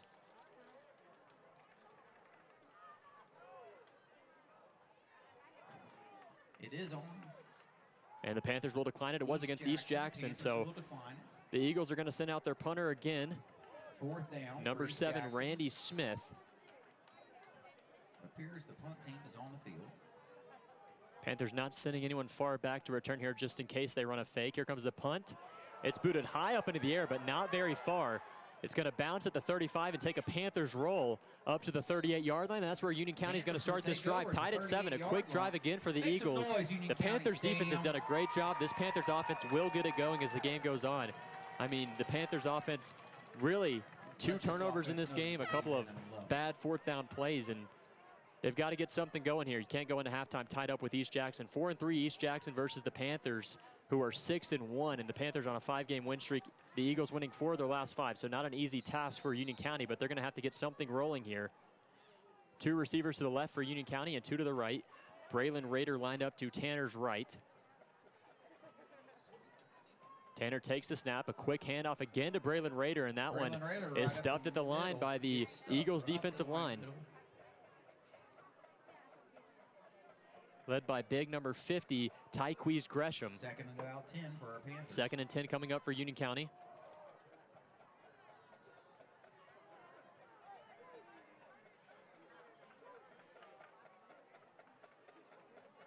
Just 2 to the left now for Union County, 1 to the right. Grasty lined up. Broadcasts of Union County Panther football brought to you by Hemphill Vinyl Siding and Metal Roofing in Blairsville.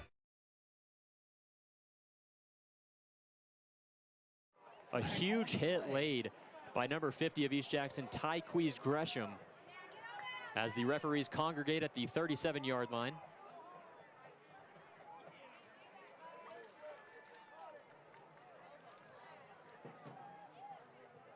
A screen play to Zach Taylor, usually in the slot. That time he was split out wide, but really no blocking in front of him. Referees still looking to make their decision here.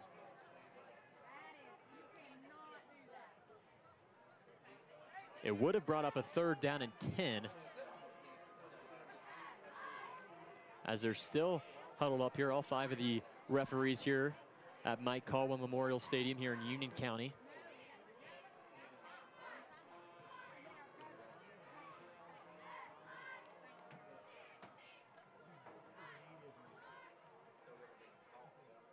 And here comes the call from the head referee. It's going to be against East Jackson. It appears the call will be targeting against East Jackson. So a targeting penalty called against the East Jackson defensive tackle wearing number 50, and Union County with a free 1st down would have been a 3rd and 10. They'll take that all day in a game in which they haven't moved the ball very well. Union County will have it past midfield, 1st and 10 at the East Jackson Eagles 47-yard line. Grasty and Young to the right, with Taylor and Goebel to the left. Tanner looks back over at his near sideline at head coach Michael Perry. We've seen a lot of 1st down and 10 handoffs to Braylon Rader in this game. Tanner takes a snap. He's going to look right immediately. It's looking downfield. He's got his dump off man, Braylon Rader. The ball is tipped, but it's still caught by Rader. The ball was bounced. A gain of about 3 for Union County. 3 yards for the Panthers, Braylon Rader. Number 2, Gary Maddox got a hand on that ball, but somehow still found Braylon Rader. Tanner was looking downfield on that play, really nothing open. Nice job by Tanner rolling out, evading the pressure and getting the pass dumped off to Braylon Rader as Connor Shucknick comes into the game and Rader makes his way off the field. A gun empty set for Union County. Tanner takes a snap, looking to the left side. Has time. He's going to step up in the pocket and run down to the 40-yard line. He's got a 1st down to the Eagles' 33-yard line. A nice run by Caden Tanner. And the Panthers are moving now after that flag. A 1st down there. A nice run by Tanner down to the 33-yard line. Tanner had 3 rushing touchdowns last week, 4 through the air. This game trying to pick it up either way, any way possible. That time he had a lot of time in the pocket, but really no receivers were open. Great coverage by the Eagles and a nice job by Tanner taking it down and running with it. 1st and 10, Connor Shucknick in motion. Tanner's going to look across the middle to Jensen Goebel. Jensen Goebel with the reception. And he'll be tackled down at the 30-yard line due to forward progress. 2nd down and 7 coming up for Union County. Just over 4 minutes remaining in the first half of play. Still knotted up at 7. 2nd and 7 for the Panthers.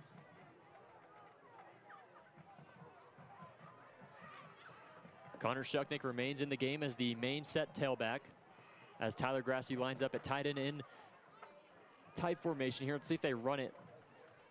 It's going to be a play action pass for Tanner. He's looking downfield Really no one open, and the ball is going to fall incomplete. 3rd down and 7 coming up for Union County. Really no one open for the Panthers. Looking downfield for Zach Taylor or Grasty, but tight coverage again, and that ball finds nobody.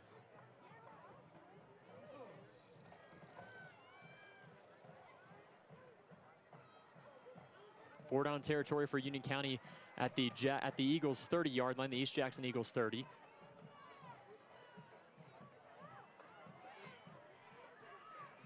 Five in the box for the Eagles. Grasty in motion from right to left. Tanner looking downfield to the left for Grasty, and the ball is going to be tipped at the line by number 52, Memphis Huff.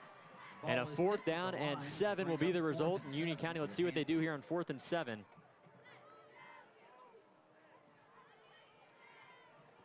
This is definitely go-for-it territory for Union County.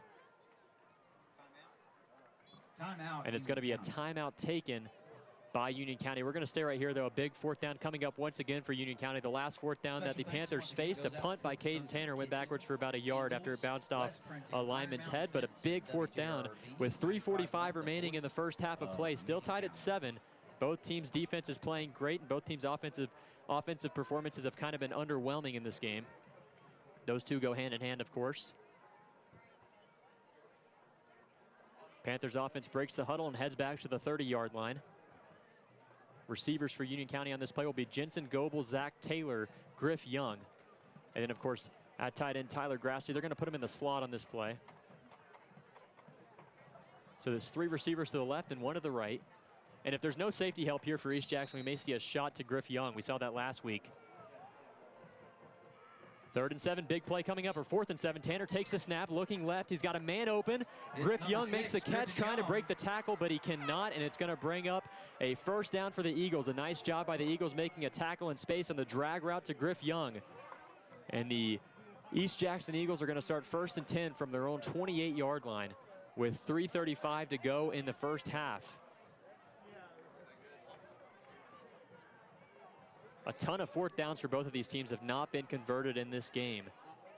Tanner, of course, was looking down the field as the play started, but he saw an open Griff Young, hoping he could make the play, but a great tackle by one of the East Jackson Eagles defensive backs.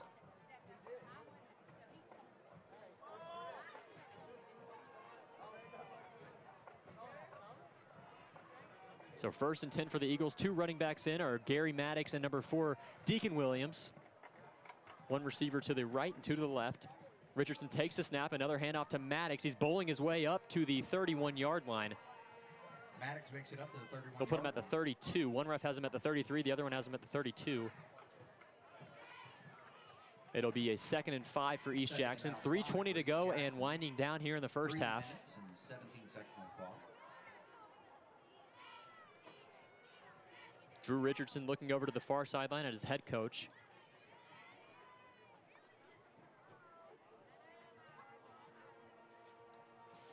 Really in no hurry here with under 3 minutes to go here in the first half now. Richardson takes a snap. It's going to be another handoff to Maddox. He somehow squeezes his way up to the 38-yard line, and it looks like enough for a 1st down for East Jackson, and it will be.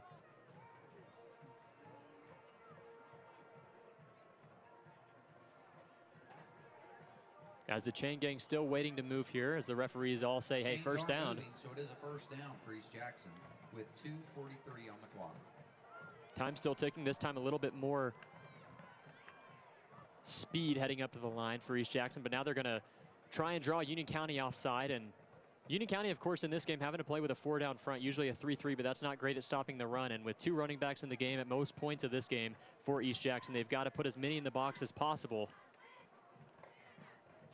Another handoff for East Jackson. Somehow number 4 makes his way down to the 50-yard line to the 40-yard line of Union County. That is number 4, Deacon Williams. After a 1st down for East Union County's defensive line looked to have him for no gain, but instead Deacon Williams squeezes through the hole and gets a huge gain.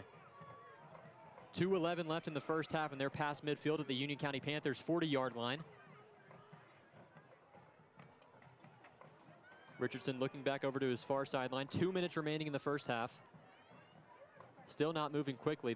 Both teams still have 2 timeouts. Richardson takes a snap. It's going to be a handoff to Maddox. He's down to the Panthers' 32-yard line. Tackle made by Wilson Walker. He was the first to meet him. But a gain of about 8 for the Eagles. Time still ticking down, just over a minute 30 to go. They're back to the line quick. Another handoff to Maddox up the gut, and Seth Rutan meets him, but a first down for the Eagles. Down to the Panthers' 28-yard line. Maybe Nolan Thompson. Nope. On that tackle. Panther fans, a minute and 30 Eagles have been in the left. same formation this entire drive, and they've been moving down the field on handoffs. And there, it looks like they got the Panthers to jump off sides. Another great cadence by Drew Richardson, the field general for the Eagles. Offside by Union County, and a gain of 5, a free 5 yards for the Eagles offense. Offsides on the Panthers. Also keeps the clock from running, a minute 20 to go.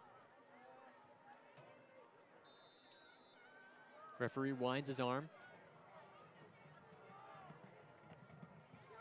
Richardson looking to the left side. He's got a man open, and maybe enough for a first down. In coverage was Nolan Thompson. See where he stepped out of bounds, at least a gain of 4. They'll mark him at the 20-yard line, second down and about 1. Second down in inches.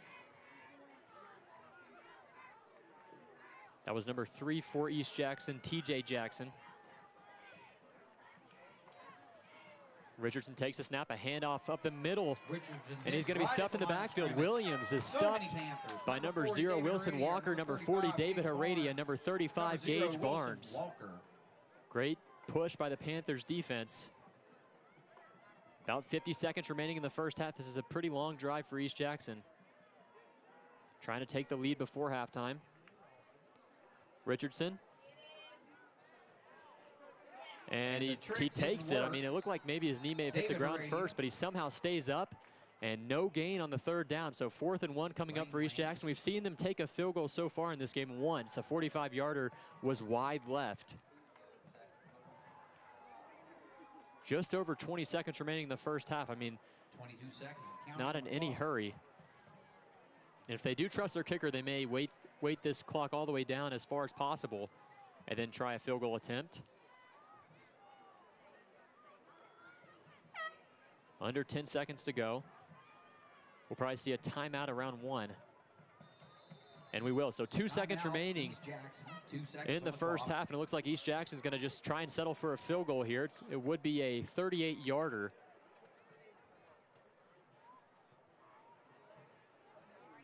As the Panthers defense makes its way over to the sideline. I'd like to thank some more special sponsors. A very defensive, heavy performance by both squads. This game, really, no offense has got anything going. East Jackson's first really big drive. I mean, their touchdown was a 4th and 8 40-yard pass to TJ Jackson on a trick play. Then Union County's touchdown was a little slant to Jensen Goebel across the middle on a pass by Caden Tanner. So both of these teams not doing great offensively, but the defenses have really stepped up for both of these squads as well. Let's see if they can hit the field goal here. 2 seconds remaining in the first half for East Jackson, looking to take a 10-7 lead into halftime if they can hit this.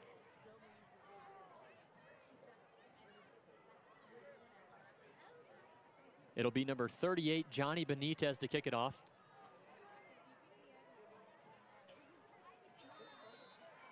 Holding the kick is Randy Smith, their punter. Here we go, the snap. The hold, the kick by Benitez is up, and it is through. And East Jackson will take a 3-point lead into halftime. A 38-yard field goal by Benitez.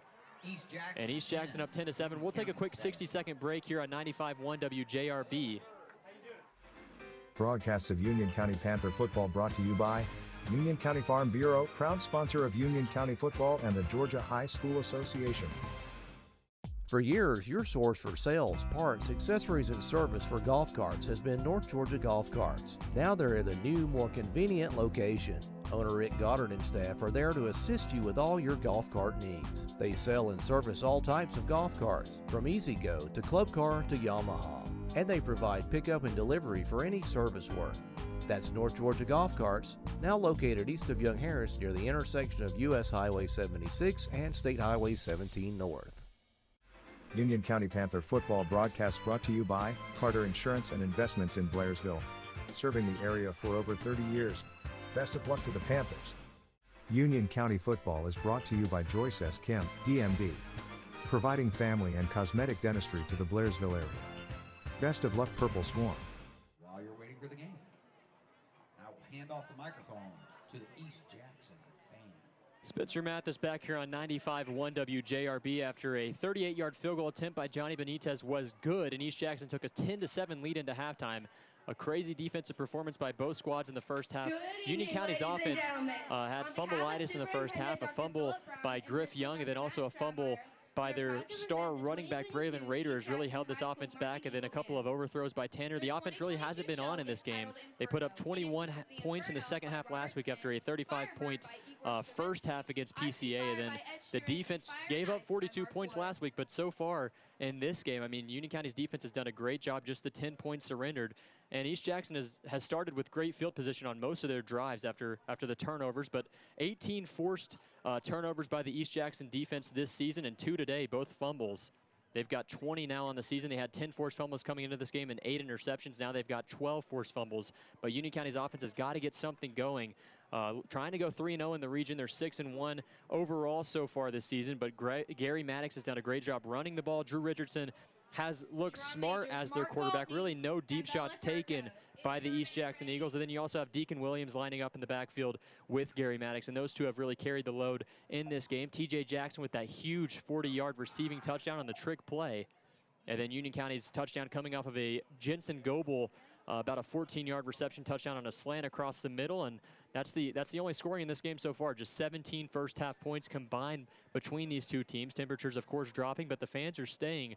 Construction worker night here for the student section and senior night for the rest. I think there were 35 total seniors, 6 cheerleaders, 3 managers, 14 players, and 12 in the band. So Union County is going to have to replace a lot of people next season. Looking to take advantage of this season, though. A lot of starting seniors for the Panthers offense and defense. And then one of those, of course, being a great offensive lineman, Noah Helton. He's had a great season, or correction, yeah, Noah Helton's had a great season for Union County, and also David Heredia. He's a junior, but I got a chance to sit down with Noah Helton earlier this week and David Heredia. So right now, during halftime, we're going to send that to you guys as the band for East Jackson heads onto the field to do their halftime performance. So tune into this interview between me and David Heredia and Noah Helton here on 95.1 WJRB. Spencer Mathis alongside Union County Panthers junior defensive lineman David Heredia. David, this defense has 24.5 sacks through 7 games this season. How are you guys so good at getting to the opposing team's quarterback? We're getting time from the safeties and the corners and letting our linebackers kind of do their thing. They're getting through the line. And you have 2 sacks and 9 quarterback hurries so far this season. Talk about your progression as a pass rusher in the 3-down lineman set that you guys run here at Union. I started off slow and just slowly worked my way up, gotten faster, learned how to use different pass rush moves. That's about it. And the defense has really been the staple of this team for the majority of the season. How have you guys been so successful so far, and how will you guys maintain that success through the last 3 regular season games? We just come out and lay some wood, keep it hard to run the ball and kind of intimidate them a little. And after that, we do what we do.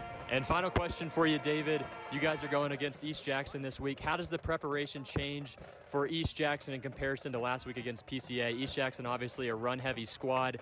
And what do you guys need to do to improve to 3-0 in region play? We just need to stop the run. They like to run through C and B gaps. So between me, Lane, Biggie, and Gage, I think we can take it on.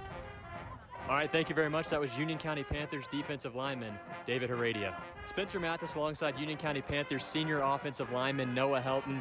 Noah, your team threw for 400 yards and ran for 300 against PCA last week. Talk about the offensive line's performance as a whole in that game.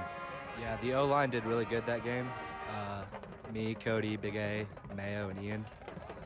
We weren't getting that much movement in the run at first, but we ended up doing really well. Cody had a few pancakes. I had 1. Ian was doing really good too. We had a few penalties, but we overcame that and ended up winning. And this offensive line has improved drastically since that Week 1 victory versus Fannin County, in which you guys ran the ball 28 times for just 40 yards. Take us through the improvement of this offensive line throughout this season. Yeah, we've improved a lot, not only just like physically and technically, but as a group, like our morale. because of like the entire team coming together. It means a lot, and hope we continue our success throughout the season. And the entire Panthers offensive line was recognized as the Blitz Offensive Line of the Week. What does that type of recognition mean for you big guys up front? It means a lot for that type of award because, I mean, we haven't really ever gotten anything like that, and it just shows us that we've came a long way and tells us to keep moving in that. And final question for you, Noah. What do you guys need to do Friday night against East Jackson to improve to 7-1 on the season? East Jackson's line is pretty big, so we have to stop the bull rushes because that's what they're mostly going to be doing on their pass rush. If we can do that, they'll get tired really fast, and I think we can win that. All right, thank you very much. That was Union County Panthers senior offensive lineman Noah Helton.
The band is under the direction of Jonathan Bagley and Rebecca Hurd. The marching band staff includes Kim Buell, Kelly Logan, and Julia Ryan.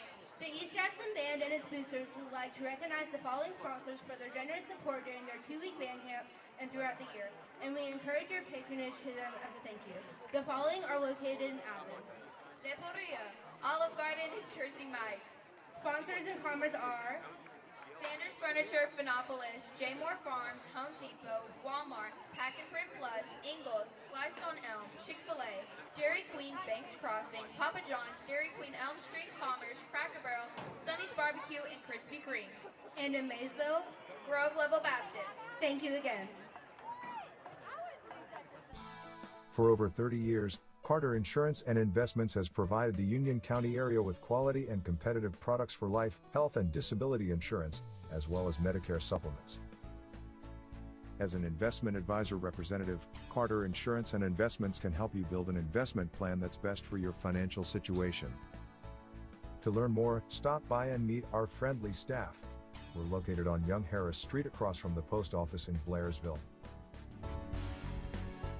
Check out Sunrise Grocery in Blairsville. Not only the oldest business in Union County, Sunrise Grocery was also named the most charming general store in the South by Southern Living magazine. Swing by and snag some world-famous peanuts, local produce, and goods, not to mention Jason's highly sought-after photography and Jessica's homemade soaps and candles. That's Sunrise Grocery in Blairsville at 7568 Gainesville Highway, 706-745-5877.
Drum majors.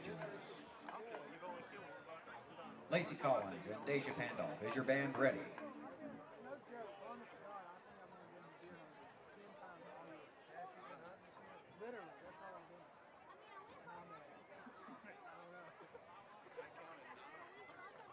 You may take the field for the halftime performance. Craig driving?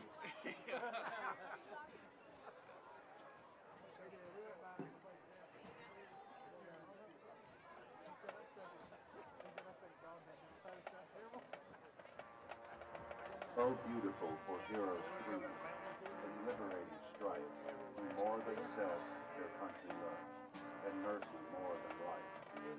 America, the land of the free and the home of the brave, the land of opportunity, the land of dreams, made possible by the brave men and women who risk their lives each day, many who give their lives to provide liberty and justice for all.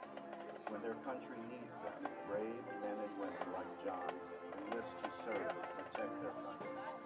John had to say goodbye to his wife, who served in Operation Enduring Freedom.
tragic disappearance left a hole in his wife and family's hearts and lives.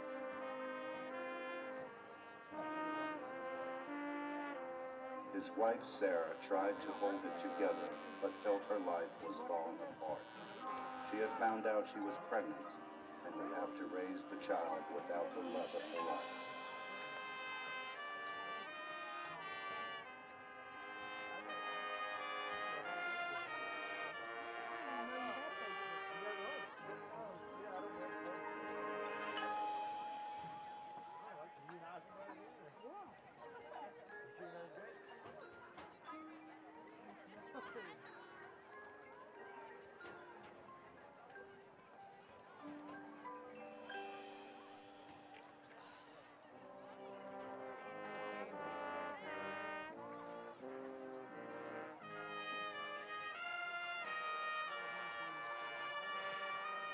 She resolved to stay strong for her family through John's parting wishes.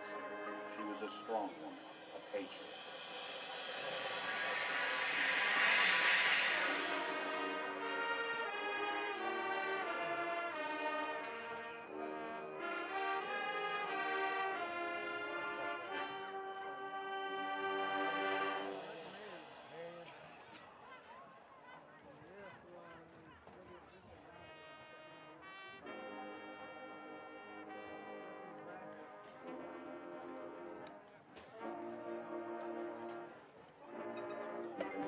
Rotated out of the country, brave Americans were returning home to hug their wives, husbands, and children. Sarah was happy with that, but felt a hole in her heart.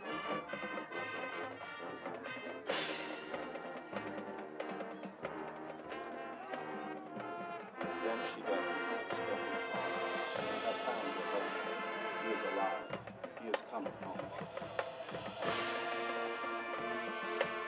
That hug was the warmest and happiest embrace of either of their lives. John made it home.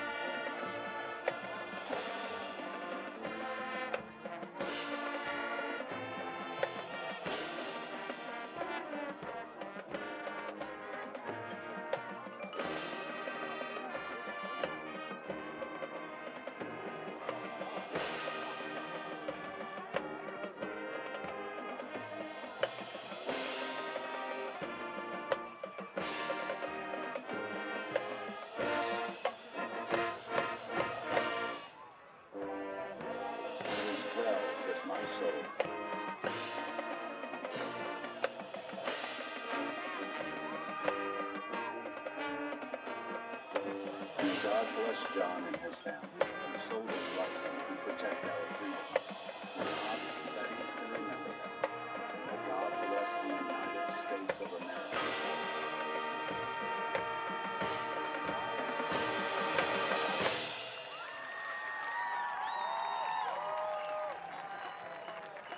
Now we want to welcome our 8th grade band students to join them as they go play Mighty Panthers.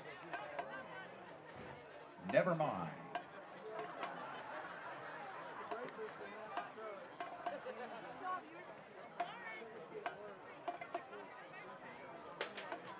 Let's give a round of applause to our Union County band.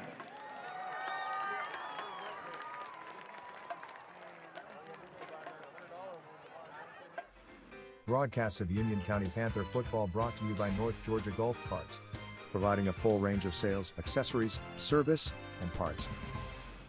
When you combine quality products, excellent customer service, and the best prices in the area, the result is Hemp Hill Vinyl Siding and Metal Roofing.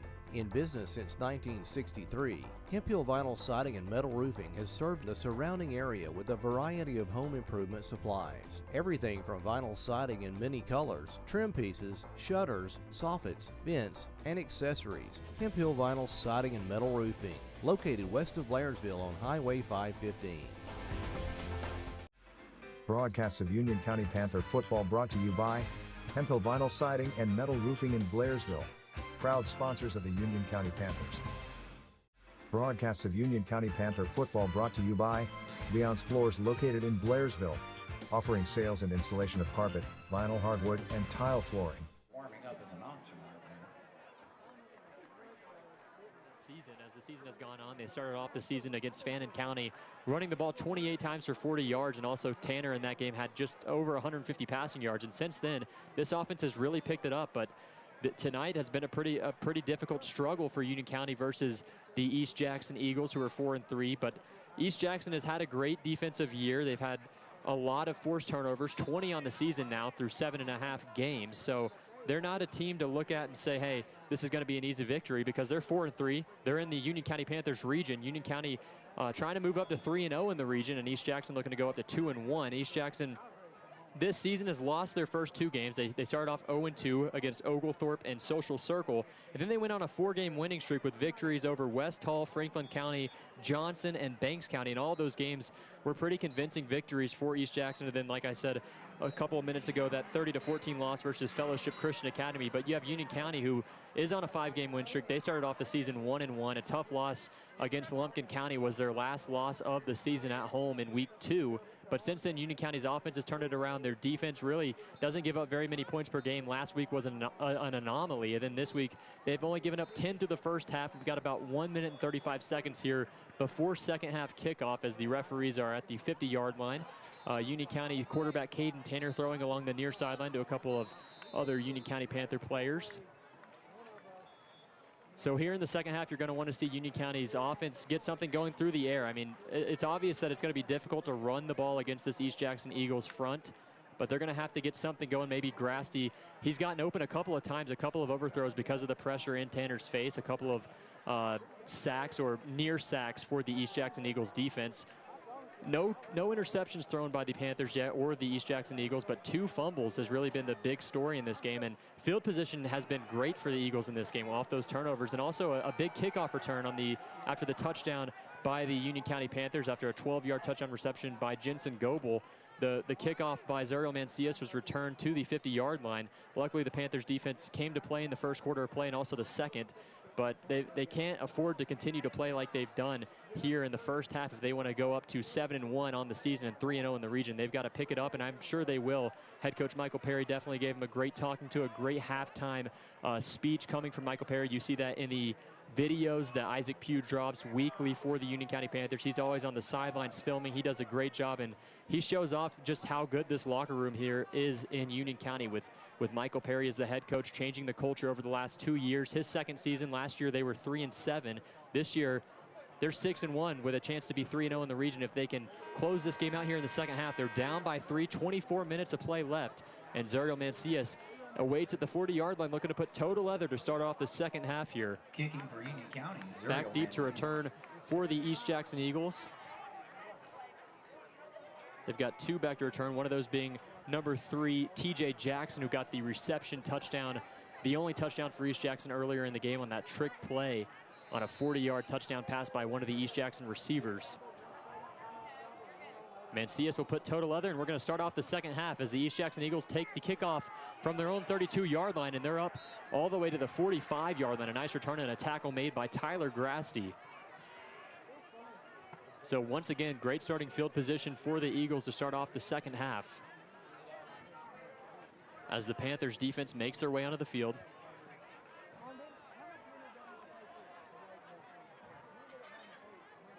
Sam Page, the deep safety for Union County. Then you got Wilson Walker joining alongside of him. 2 outside cornerbacks for the Panthers to start off the second half. Cade Dockery and number 10, Nolan Thompson. First play here is a handoff to Maddox. He's going to cut it to the outside. He's got a first down, but a huge hit laid there by one of the Union County Panthers linebackers on the handoff by number 11, Drew Richardson. Maddox picks up the first down, a gain of about 12 or 13 yards, but a pretty big hit laid by Gage Barnes on just a routine handoff. So luckily for Union County, really no flag was thrown. Could have been maybe an unnecessary roughness called against Gage Barnes, but instead it's a first down for the Eagles as a nice run by Maddox. He continues his strong performance on the ground. 1st and 10 now for East Jackson at the Union County Panthers 43-yard line. First drive of the second half. The Eagles will have 2 receivers to the right, 1 to the left, 2 running backs in the backfield, Maddox and Williams. Richardson takes the snap. He's going to hand it off to Williams, and he picks up a gain of about a yard. Hit by number 28. Tackle made by number 28, Elijah Helton. A nice tackle by the Union County Panthers linebacker. They'll say he got back to the line of scrimmage, so 2nd and 10 coming up according to the chain gang. Coming up for the East As the Jackson. chain gang Panther moves into fans, 2nd make and some 9. noise while you can. Maybe it'll warm you up a little bit. A little bit slow to the punch here in this game as the chain gang, but I'm sure they'll get it going here as the second half continues to roll. Once again, East Jackson, a team that's not going to hurry to the line. They're trying to run the ball as much as possible, and they've done a good job over the last couple of drives against this Union County Panthers defense. They'll say 2nd and 9. Same formation for the Eagles. A handoff to Maddox. Tackle made by Lane Lance after a gain Wrapped up by Lane Lance of about 3 yards. So a 3rd down and 6 coming up for the Eagles. 6 for the Panthers. Panther fans, don't go to sleep out there. Keep making noise for these Nice boys. tackle made by Lane Lance. And then you've also got a good Let them know you love front them. 3 of Lane Lance, Elijah Haynes, and David Herrera, who I got a chance to talk to. They said they've got to continue to lay the wood, play the same they've played all season. And so far, they've only given up the 10 points. So we'll see what they do here on the first defensive drive of the second half, as they've got a little bit of problems here on offense right now. The Eagles trying to get organized. 3rd down coming up for the East Jackson Eagles. Richardson takes a snap. He's dropping back to pass, looking deep downfield to the left side. In coverage for Union County is Nolan Thompson. Did he get his feet in bounds? He did not. An incomplete pass. Incomplete pass. And it's going to bring up 4th down for the East Jackson Eagles. Not a bad throw there by Richardson. Nolan Thompson in coverage. That was intended for number 3, TJ Jackson, but just a little bit let out too far to the outside. And it looks like number 7 will come up for East Jackson to punt the ball away, Randy Smith.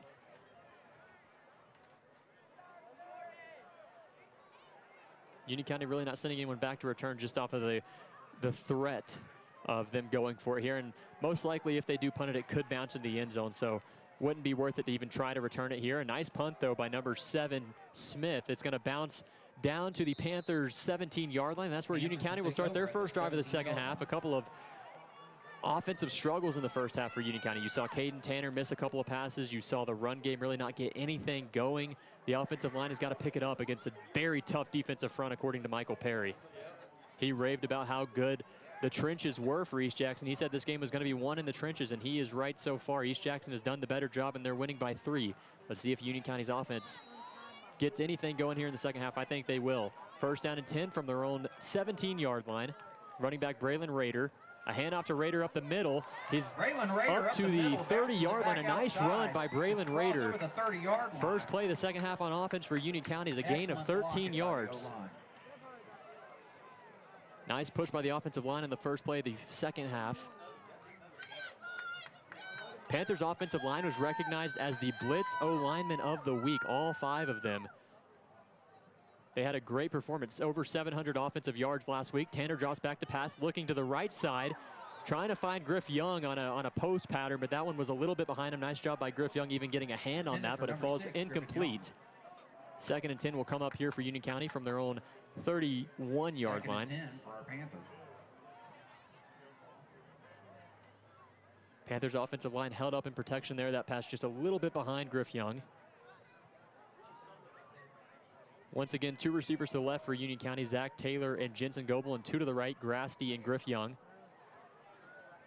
Rader lined up to Tanner's left.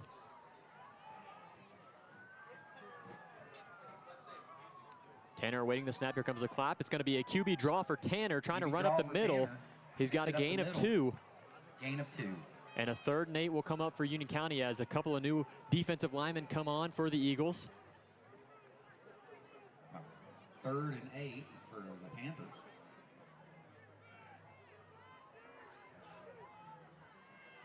Definitely a passing down for Union County with 3 receivers to the right and Taylor to the near side. Once again, 2 deep safeties for East Jackson. They're saying, hey, we're not going to allow you to throw the ball deep in this game unless they really bite on a play action pass. Tanner takes the snap. He's got a little bit of time. He's going to have to roll out to the left side. Tanner looking to get this ball off to Zach Taylor, and it goes through his hands, an incomplete pass. Would have been close to a first down, but it's an incompletion. And a 4th down and 8 will come up for Union County. And it's going to be a straight-up punt for Union County here. Wilson Walker will punt it off. Wilson Walker walks onto the field for the punt. East Jackson's going to send Braden King, wearing number 6, back deep to return.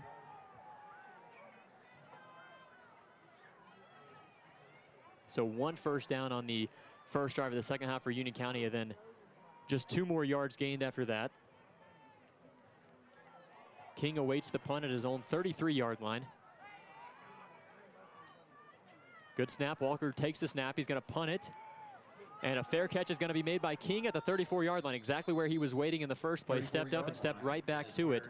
Nice punt by Wilson Walker. Excellent punt by Wilson Walker. So East Jackson 1st and 10 from their own 34-yard line. Second drive of the second half. Panthers with a nice defensive stop on the first drive of the second half, but the offense again doesn't get anything going. And it very reminiscent of the first half of play between these two teams after the first drive of the second half. Let's see if East Jackson sticks with their two-back set of Maddox and Williams. They will.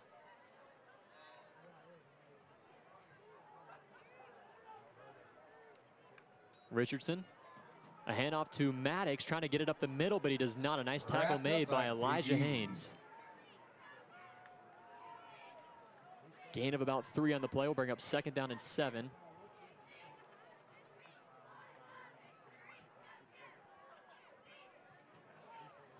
They're going to stick with the two-back formation, exact same formation here for East Jackson. Panthers stacking the box here. 7 in the box. They were looking over at their sideline when the play was snapped, and Maddox is going to take it upfield for a gain of 3. Maddox takes it upfield. So 3rd down and 4 coming up for East Jackson on the second drive of the second half for the Eagles. Panther fans A lot of handoffs in this game for the Eagles, but a couple of deep shots by Richardson have just been off the mark. But they have tried it. Drew Richardson, a freshman quarterback wearing number 11 in white tops and black pants. Trying to draw him offside. He's done a good job at that so far in this game. He's gotten the Panthers defensive line to jump a couple of times. Panthers here on 3rd down and 4, really not expecting the run, so they're going to go back to their 3-down lineman front, but they've got 7 in the box just in case. Richardson sends Maddox in motion. He takes a snap. He's got pressure coming. It's a design screen, but Wilson Walker snuffs it out. Rush by. And a loss of a yard or 2 on 3rd down. That's going to bring up 4th down from inside their own 40-yard line, and the Eagles are most likely going to punt here. Nice job by Wilson Walker.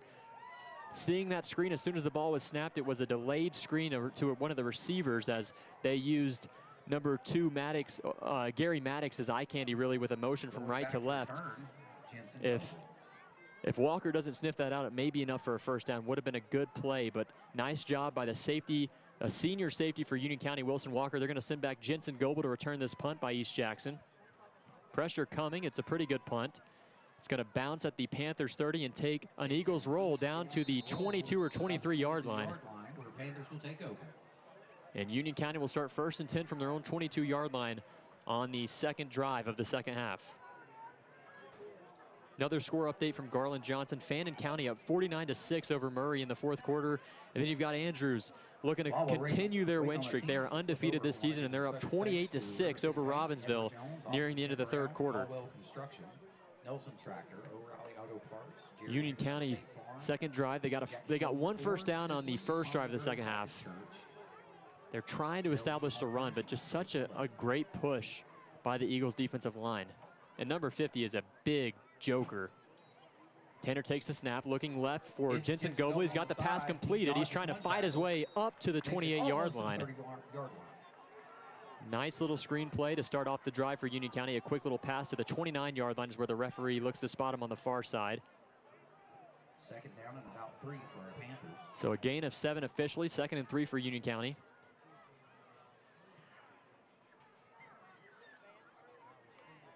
Tanner claps, he gets the snap.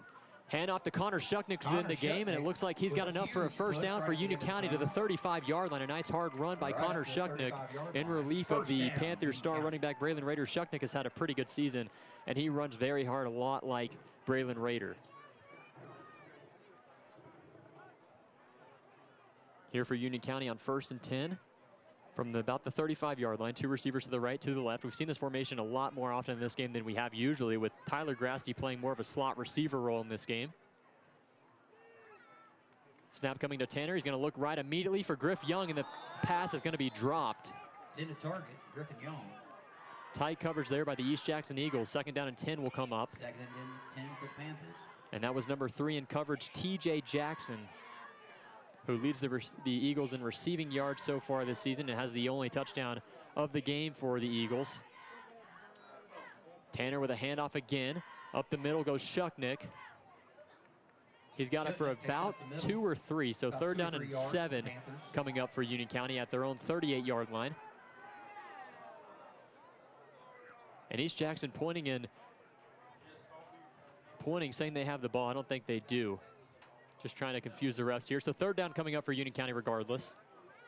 About 5:45 to go in the third quarter. Shucknick has been the lead back on this drive. Really no running back has got the hot hand so far in this game. Man in motion, Goebel from outside to inside. Tanner looking right. Under pressure, has to roll out right. And the pass is going to be completed for a Union County Panthers first down. Looks like Griff Young made the catch on a quick hitch route there. Nice job by Tanner extending the play, and that's what he does best. When the pocket collapses, he's so good at running to the outside and making big-time throws. Last week, that 3rd and 30, pocket was collapsed. He had to roll against his body and complete the pass downfield to Jensen Goebel to get the game-winning first down. There he rolls out right, finds an open receiver for a gain of about 6. That's all they needed, and they've got it 1st and 10 from their own 46-yard line. Here, Tanner and Shucknick may not have been on the same page. May have been a read option. Tanner keeps it, and he's back to the line of scrimmage.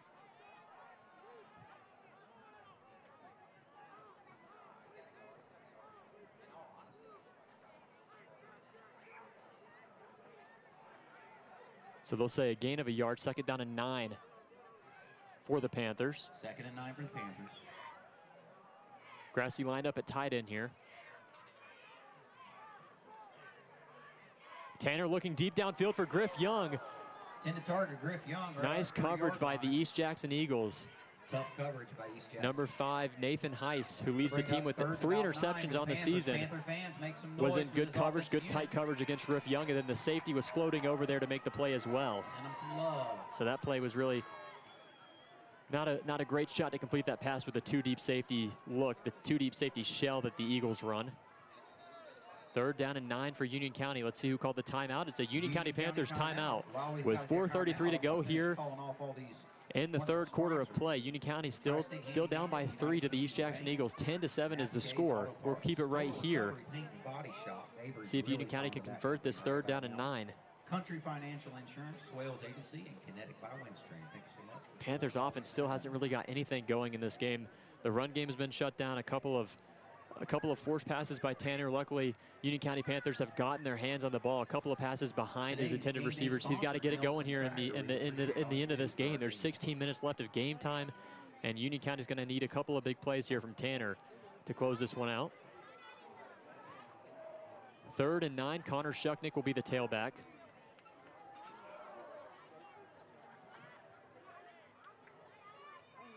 They'll stick with the 2 receivers to the left and 2 receivers to the right set here. 3rd and 9.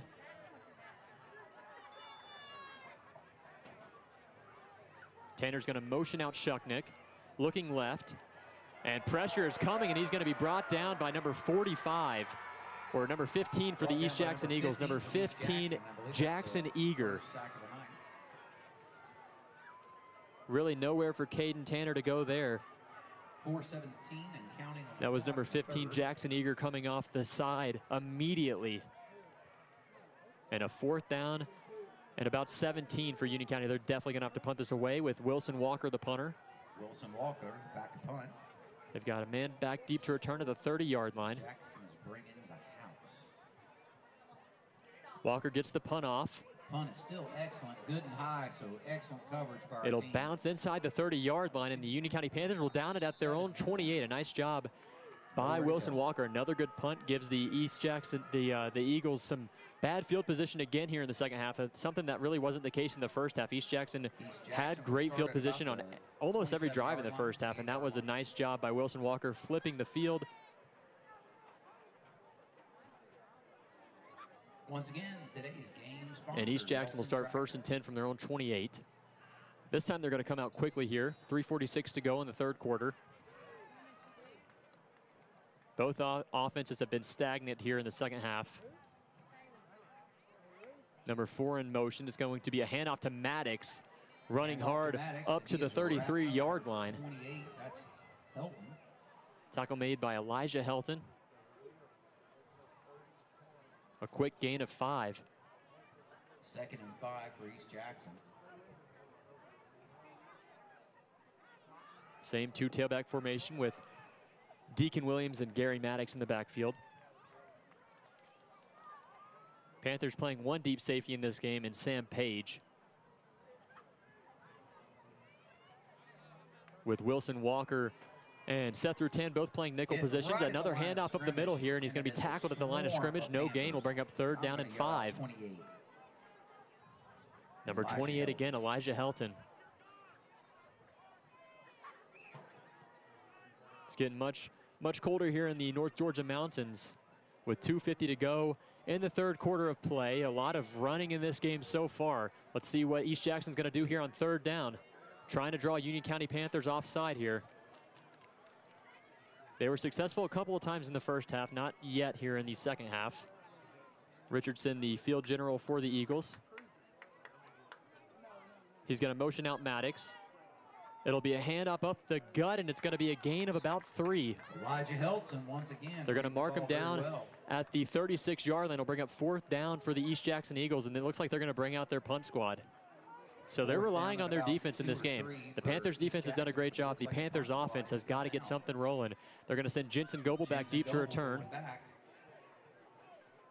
Both teams have had a couple of strong punts with Randy Smith and then Wilson Walker for Union County, of course. 4th and 3. Here comes the punt from Smith.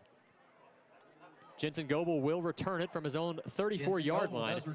And he's going to be brought up to the 39 or 40. A nice return by Goebel there as that ball bounced at the 35. He did a good job corralling it. Union County with great starting field position here, down by 3 with 1:46 left in the 3rd quarter. Another score update from Garland Johnson. Fannin County with a 49-6 victory over Murray. Garland Johnson does a great job over there at the station. 95.1 WJRB does a great job relaying us scores, controlling the board, doing everything here for us at 95.1 WJRB, the voice of the Union County Panthers. 1st and 10 for Union County here from their own 40-yard line. Same formation that they've been running for most of the game. Tanner takes the snap, looking for a quick little hitch route to Ethan McBride, and a nice catch by McBride. Lays it out. Catches it about the 45. Second down. Good throw by Caden Tanner as well. That ball had to be to the outside. He trusted Ethan McBride to make the diving catch, and he did. A gain of 5 to start off this drive. And they're going to stay with Connor Shucknick here on this drive. 2nd down and 5 from the 45. Tanner takes a snap, looking left. Downfield for Jensen Goebel. It's completed down to the 45, to the 40, to the 30, to the 25, to the 20. And he's brought down inside the red zone. A huge play for Jensen Goebel again. The Panthers will have it 1st and 10 at the East Jackson Eagles 19-yard line, and the Panthers are going to quickly head up to the line of scrimmage here. McBride stays in the game as the far receiver alongside to the right side. They'll have Grasty, and then you'll have Jensen Goebel and Griff Young. Goebel kind of motions a little bit to the inside here. Shucknick, the running back still. Tanner looking left for Shucknick. Pass is going to be completed down to the 15 to the 10. Catches the ball. Let's see where he stepped out of bounds. Caden Tanner, number 17. Around the 8-yard line, and that should be enough for a Union County Panthers 1st down. It should bring up 1st and goal. We'll see. This should be 1st and goal for our Panthers. Keep making noise. The referees are standing at the 8-yard line. It looks like it'll be 1st down and goal. Refs are going to stop the tempo of this game just a little bit here, trying to figure out the spot.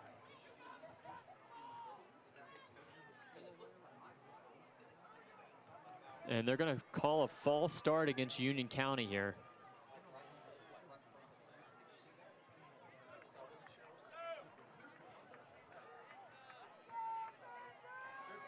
So Union County will have it 1st down from the Eagles 13-yard line, looking to get into the end zone for the 2nd time in this game. Jensen Goebel with a huge play to get the Panthers here, then a little dump off to Connor Shucknick, who picked up 10 or 11 yards. Grasty lined up as a slot receiver here. Tanner takes a snap, looking left into the end zone, and it's going to be a Jensen Goebel touchdown for Union County, and the Panthers take the lead, 13-10. Jensen Goebel's 2nd touchdown reception of the game and 7th touchdown reception of the season. Nice throw there by Caden Tanner, and Goebel had his man beat by far, but there's a flag down on the field. And it's going to be against Union County. They're going to call holding against the Panthers, and that play is going to be negated. So run it back for Union County. Back-to-back penalties, a false start, and then a hold.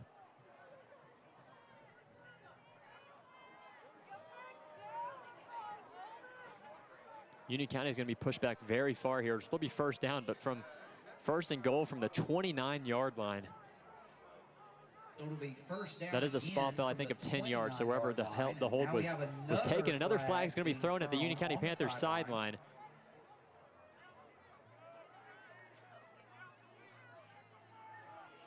This will be a sideline warning. Sideline warning issued against the Union County Panthers. Panthers didn't like the false start or the holding call back-to-back plays. Would have been a Jensen Goebel touchdown. 50 seconds remaining here in the third quarter. Union County still trailing by 3. First and goal from the 29-yard line. Don't get frustrated, man. Make some noise, Panther fans. Keep this thing positive. Let's go. 2 receivers to the right, 2 to the left. McBride and Goebel lined up on the near side, with Grasty and Griff Young on the far side. Still in the backfield, Connor Shucknick. Tanner takes the snap. He's going to look left. Downfield looking for Jensen Goebel. The catch is made, and he's fighting his way into the end zone for a Union County touchdown. No flag. A 29-yard touchdown reception by Jensen Goebel. The previous play was negated, was a Jensen Goebel touchdown. This time he gets the same pass, this time a post pattern route, and he fights his way into the end zone, and Union County is up 13-10 over the East Jackson Eagles. The second touchdown reception for Jensen Goebel in this game. And the Panthers are looking to make it a 4-point lead with 43 seconds remaining in the third quarter. McBride on for the extra point. The snap, the hold is good. The kick is up, and it is good. And Union County takes a 14-10 lead over the Eagles here with 43 seconds remaining in the third quarter. We'll be back in 60 seconds on 95.1 WJRB. Broadcasts of Union County Panther football brought to you by Bitter Creek Market and Deli, providing the best quality of meats in the area. Located between Young Harris and Blairsville. Constantly challenging ourselves as a college means more learning opportunities, better teaching, more innovative programs, greener facilities, a stronger community, and happier students. Every choice we've made reinforces our mission to help educate, inspire, and empower you. Young Harris College. This is the place where your future unfolds.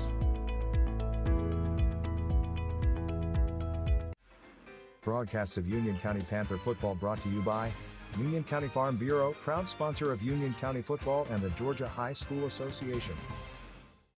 Union County Panther football broadcast brought to you by Carter Insurance and Investments in Blairsville, serving the area for over 30 years. Best of luck to the Panthers. Spencer Mathis back here on 95.1 WJRB as Union County takes a 14-10 lead over the Eagles after Jensen Goebel's second touchdown reception of the day. Ariel Mencius with the kickoff. It's still bouncing, and it will luckily bounce into the end zone for the Eagles. So they'll start 1st and 10 from their own 20-yard line.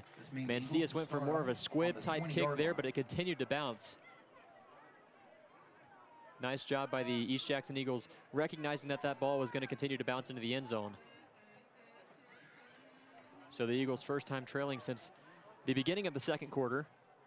First play of the second quarter, the Eagles scored a 40-yard touchdown pass. Score update once more from Garland Johnson. Hayesville leading Cherokee 14-13 in the third quarter of play. Here in Union County, we've got 43 seconds remaining in the third quarter.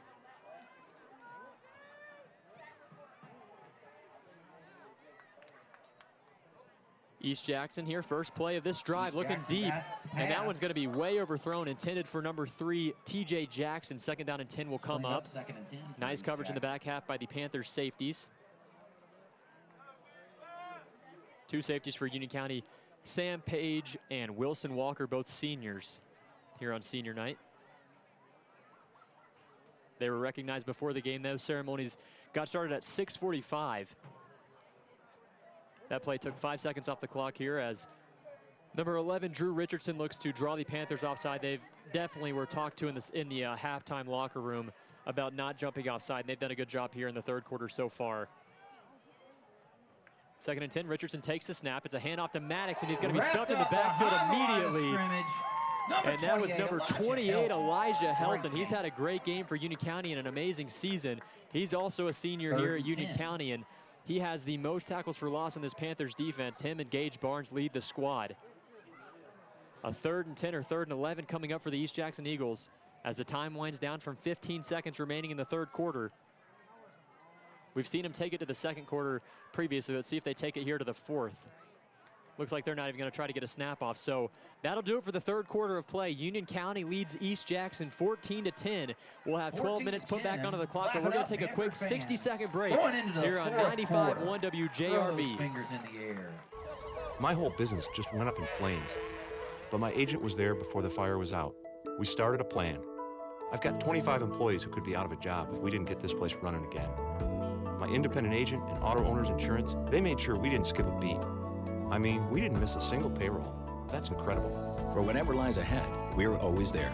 Now you can find more insurance in Blairsville on Highway 515 across the street from the Home Depot. Call 706-745-2139 for a fast and accurate quote. So your son or daughter is looking to play sports at the next level, but driving to Atlanta every day for instruction is out of the question. Finally, individual and group training has come to Blairsville. Introducing the HIT Academy inside the gym in Blairsville. You've got to see this place. Sports-specific training for the middle or high schooler or advanced lifting for all ages. It's the HIT Academy inside the gym in Blairsville on the Blue Ridge Highway. Afternoon classes are forming now. Facebook The Gym Blairsville to get started.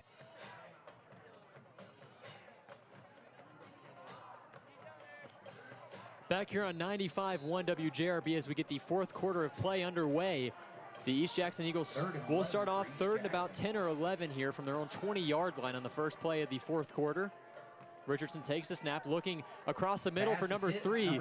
The pass is completed and he's tackled down around the 28-yard line. That was number 3, T.J. Jackson, making the catch, but not enough for a first down. Fourth down and about 1 from their own 29-yard line. Another score update from Garland Johnson here. Andrews up 28-13 over Robbinsville, looking to go up to 9-0 on the season. And they're on track for that right now. Here on fourth down and 1 from their own 29, trailing by 4. They're going to try and punt the ball away. And back deep to return, Jensen Goble. He's going to fair catch it and make the catch falling down backwards at the 32-yard line. A great catch by Jensen Goble. A risky catch to make, but he makes it regardless. And Union County will start first and 10 from their own 31. Get these guys pumped up, fans. Union County's last drive ended in a Jensen Goble touchdown reception of 29 yards. Let's see what they can do here. Up by 4 with 11:14 remaining in the fourth quarter. 2 plays here so far ran by the East Jackson Eagles. A 7 or 8 yard completion and then the punt. But so far, the leading receiver in this game, T.J. Jackson, he led the team with just 150 receiving yards coming into this game. He's got just over 50, but one of those being a 40-yard touchdown. East Jackson doesn't throw the ball much, and Union County has done a great job stopping the run here as of recent. First down and 10 for the Panthers from their own 31. They're going to stick with Connor Shucknick in the backfield. It's going to be Griff Young taking the snap. He's going to pick up down to the 34 or 35-yard line. They'll mark him at the 35, a gain of about 4 by Griff Young. He took the direct snap and tried to run to the outside. See if they stay with Griff Young here on this drive. It looks like they will. Second down and 6 coming up for Union County. Grassley makes his way over from the right to the left. 3 receivers to the left for Union and 1 to the right, Zach Taylor. Young takes the snap. He's going to try and run it to the outside, but he's stuffed once more. And East Jackson has done a great job stopping that play in this game. They'll put him back to the previous line of scrimmage. So a loss of 4 is going to bring up third down and 10 for Union County. 2 QB draws really here to start off the drive for Union County's offense. Ball will be spotted at the 30. Caden Tanner makes his way back onto the field for a very crucial third down. East Jackson obviously trusting their defense in this game with a couple of punts on fourth down and 2 or less. Tanner takes the snap, looking left, looking across the middle. He's got pressure coming, and he's going to have to step up. It may not be registered as a sack. It's going to be no gain for Union County on third and 10 and a fourth down coming up. And the Panthers are going to have to bring out Wilson Walker to punt the ball away again. No yards gained on that drive for Union County. 2 designed quarterback runs for Griff Young to the outside, and then that last play, pressure came up very quickly to Caden Tanner. He had to step up and just get right back to the line of scrimmage. Here comes the snap to Wilson Walker. He's going to get a nice punt off.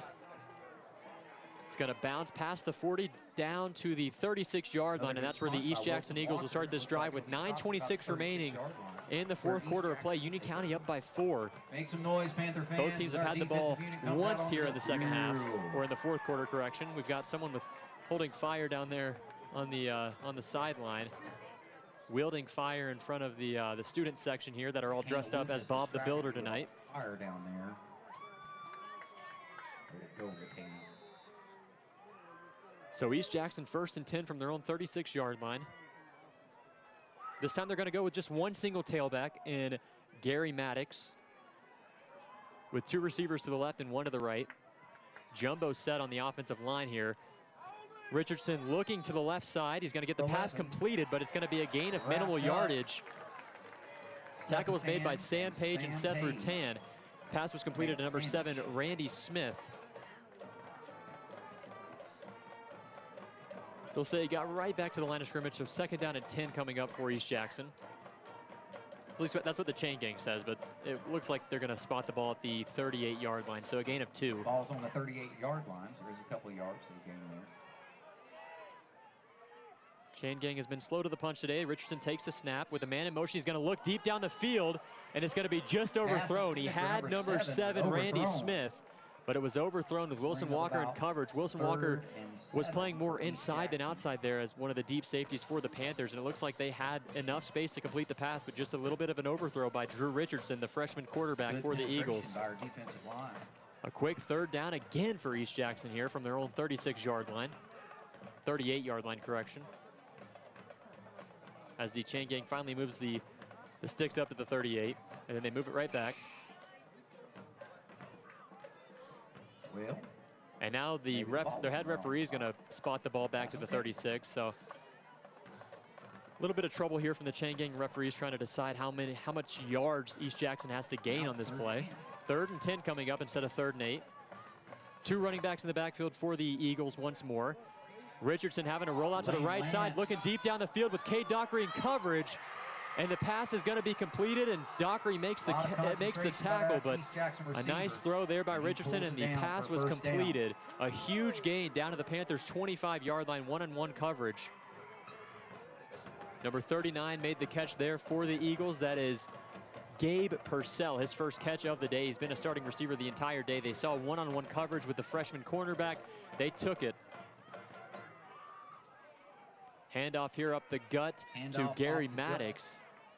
Gain of 5 will bring up 2nd down and 5 at the Panthers' 20-yard line, so nearing the red zone. Another score update from Garland Johnson. Cherokee up 21-14 now over Hayesville. Another handoff up the middle, and Cooper Ashcraft makes a tackle, but it's going to be enough for a 1st down for the Eagles. Down to the Panthers' 13-yard line. 1st and 10 coming up for East Jackson, and they're moving quickly.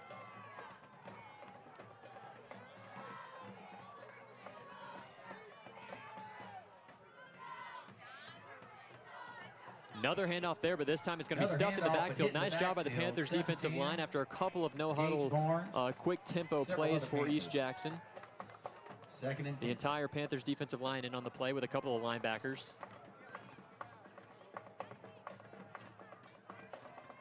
Second and 10, 7:40 left here in the 4th quarter.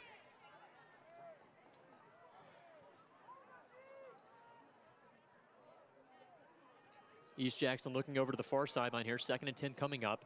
Still trailing by 4. Richardson takes the snap, looking left immediately. 1-on-1 coverage with Nolan Thompson. And the pass is going to be caught in the end zone for an East Jackson Eagles touchdown. In the corner. Number 3 once more scores the touchdown. That's TJ Jackson. And East Jackson takes the lead 16-14 over Union County, barring the extra point. 1-on-1 coverage with Nolan Thompson. And just their number 1 receiver, TJ Jackson, won that battle all day. Close proximity. Nolan Thompson was in close proximity of TJ Jackson, but just couldn't get a hand on the ball. A nice throw by Richardson.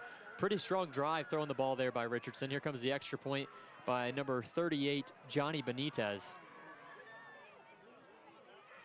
Benitez's extra point is up, and it is good. So East Jackson leads 17-14 with 7:19 remaining here in the 4th quarter play. Union County offense has got to continue to get something rolling here in the second half here. Really nothing in the 3rd, but a little bit in the 4th. We'll be back in 60 seconds here on 95.1 WJRB. Broadcasts of Union County Panther football brought to you by Union County Farm Bureau, proud sponsor of Union County football and the Georgia High School Association. Blue Ridge has a new surgical office that you can count on and trust. Union General Surgical Associates. Board-certified general surgeon Dr. Clifford Thompson has joined Union General Surgical Associates and brings over 30 years of medical experience, along with a passion and commitment for helping his patients.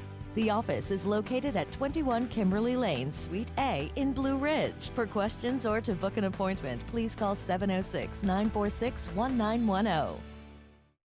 Union County Panther football broadcast brought to you by Carter Insurance and Investments in Blairsville. Serving the area for over 30 years. Best of luck to the Panthers. Union County football is brought to you by Joyce S. Kim, DMD. Providing family and cosmetic dentistry to the Blairsville area. Best of luck, Purple Swarm. Panthers will start off with the Back here on 95.1 WJRB, Union County now down 17-14 after a TJ Jackson touchdown reception, his second of the day. Union County has also got their own receiver with 2 touchdown receptions on the day, and Jensen Goebel. Let's see if the Panthers can get something going. 7:19 to go. They've got enough time. They've got 3 timeouts still, maybe 2, but they're down by 3. Let's see what they can do from their own 20-yard line. They're going to stay here with Connor Shucknick as the running back. It's going to be a gun bunch formation to the right with 3 receivers to the right. Jensen Goebel, Griff Young, and Tyler Grasty.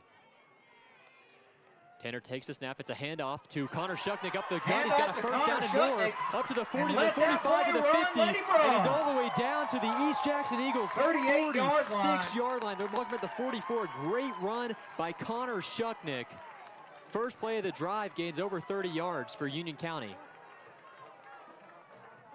No flags down either, and Union County's quickly back to the line here. Still just over 7 minutes remaining in the 4th quarter. Down by 3. A huge run to start off this drive. Connor Shucknick. Great job blocking by the offensive line, and Shucknick showed off his burst of speed there. Tanner taking the snap here. It's a pass play. He's going to roll out to the right side, looking deep downfield, still looking for somebody open. He's going to scramble, and is all the way down to the East Jackson Eagles 38-yard line. His team some yards. See where they mark him officially here. Yeah, they'll put him at the 38-yard line, so about a 2nd down and 5 or 4 coming up for the Panthers. A nice scramble play there by Caden Tanner. Nice job not forcing the ball there. Great coverage by the East Jackson Eagles defensive backs, and pressure was coming into Caden Tanner's face, and he did a great job evading it. Another handoff up the middle to Connor Shucknick inside zone. He's got a first down up to the 25, down to the East Jackson Eagles 24-yard line. They'll mark him at the 23. Another good run by Connor Shucknick. They're going with the hot hand. That's something Michael Perry said that they would do this season. If one running back's doing a little bit better than the other one and they notice it, it's going to be the one with the hot hand that stays in the game. 1st and 10 for Union County at the Eagles 23-yard line. Quickly moving down the field here. 6:30 to go in the 4th quarter. Another handoff to Connor Shucknick. Connor Shucknick finds a hole. This time we'll get it down to the 22-yard line. A gain of about a yard will bring up 2nd down and 9. Good push up front by the Eagles defensive line, and then also number 2, Gary Maddox, coming in to bring down Connor Shucknick. Panthers going back to the 3 receiver formation to the right. Shucknick goes from right to left here. Line up to Tanner's left. Quick screen out there to Jensen Goebel, going to throw it, so he runs. He makes a catch down to the 10, and he's inside the 10-yard line down to the 6-yard line. Nice play there by Union County on the quick screen. Tanner threw it out in front of him. He had to get a running start. He made the catch already running, and he picked up a big gain for Union County. We really need you down there. Gain of about 14 yards. First down and goal from the 6. Let's watch it. 2 receivers to the left and 2 to the right with Grasty and Griff Young to the right side. Tanner takes a snap, a handoff to Connor Shucknick. He's stuffed immediately, no gain. 2nd and goal will come up from the 6-yard line. Another score update from Garland Johnson. Towns County up 12-8 over Warren County.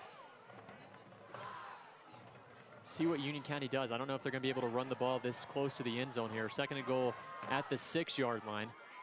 Same formation for the Panthers. Tanner looking left immediately. He's going to throw it into the end zone, and it's going to be caught for a Union County Panthers touchdown. That is Ethan McBride, and the Panthers have the lead. 20-17, one-on-one coverage. And Tanner throws it up, and Union County retakes the lead. They've got a chance to go up by 4, barring Ethan McBride's extra point after he just made the touchdown reception. 5:21 to go here in the fourth quarter of play. Great throw by Caden Tanner, his third touchdown pass of the game. And his first one not to Jensen Goebel. Ethan McBride with a touchdown reception. Union County looking to go up by 4. McBride's extra point is up. And McBride scores. And it is good. Ethan McBride just put up 7 points for Union County, and the Panthers lead by 4 with 5:21 remaining in the fourth quarter. We'll be back in 60 seconds here on 95.1 WJRB. Broadcasts of Union County Panther football brought to you by Nelson Tractor Company at Blairsville. Nelson Tractor Company has been providing value to our customers for over 60 years. For over 30 years, Carter Insurance and Investments has provided the Union County area with quality and competitive products for life, health, and disability insurance, as well as Medicare supplements. As an investment advisor representative, Carter Insurance and Investments can help you build an investment plan that's best for your financial situation. To learn more, stop by and meet our friendly staff. We're located on Young Harris Street across from the post office in Blairsville. Broadcasts of Union County Panther football brought to you by Bitter Creek Market and Deli, providing the best quality of meats in the area. Located between Young Harris and Blairsville. Broadcasts of Union County Panther football brought to you by Union County Farm Bureau, proud sponsor of Union County football and the Georgia High School Association. Excellent hand. Spencer Mathis back here on 95.1 WJRB as Zario Mancias with the kickoff there. It was more of a squib type kick there, and luckily for East Jackson, one of their players fell on it around the 20+ yard line, and that's where East Jackson will start down by 4 with 5:21 to go. A running offense. They're going to have to complete some passes here. They did it last drive with Richardson. Let's see if they can do it again against this Union County Panthers defense. Let's make some They'll noise, have it first and 10 from their own 21-yard line after Nathan Heiss fell on the grenade. One running back in the backfield is Gary Maddox. Williams in motion, a handoff to Maddox up the middle. He's got a first down and more up to the 39-yard line. 11, is that Tyler Parker? Tackle made by number 0, Wilson Walker. I can't tell, I can't read. Walker. And a flag was thrown on the field around the 28-yard line. Let's see what the official call is here.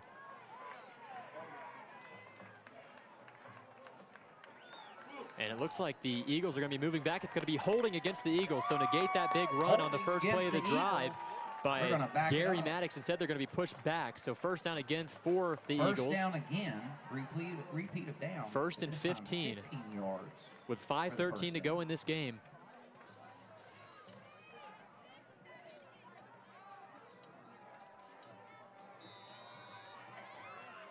Panthers going back to the 4-down lineman set, something we really haven't seen all year. He bobbles the snap, but he picks it up and tries to take it to the outside. That's Richardson, but he's met immediately on the outside. Great job by number 1, Cade Dockery, laying the hit stick on the quarterback, Drew Richardson, who really had nowhere to go with it after he bobbled the snap, had to run to the outside. A gain of about 2. So 2nd and 13 coming up for the Eagles. Time winding down, under 5 minutes to go here in the fourth quarter. Richardson's going to need some better snaps here. Clock is ticking down. 4:40. Under 4:40 to go. They're going to look over to the far sideline. Panthers with 2 deep safeties here, looking to avoid anything down the field deep on a pass by Richardson. Under 4:30 now. Richardson takes a snap. He's going to be rolling out to his left side against his body. He throws it across the middle. It's incomplete. Intended for number 7, Randy Smith. It'll bring up 3rd down and 12 for the Eagles.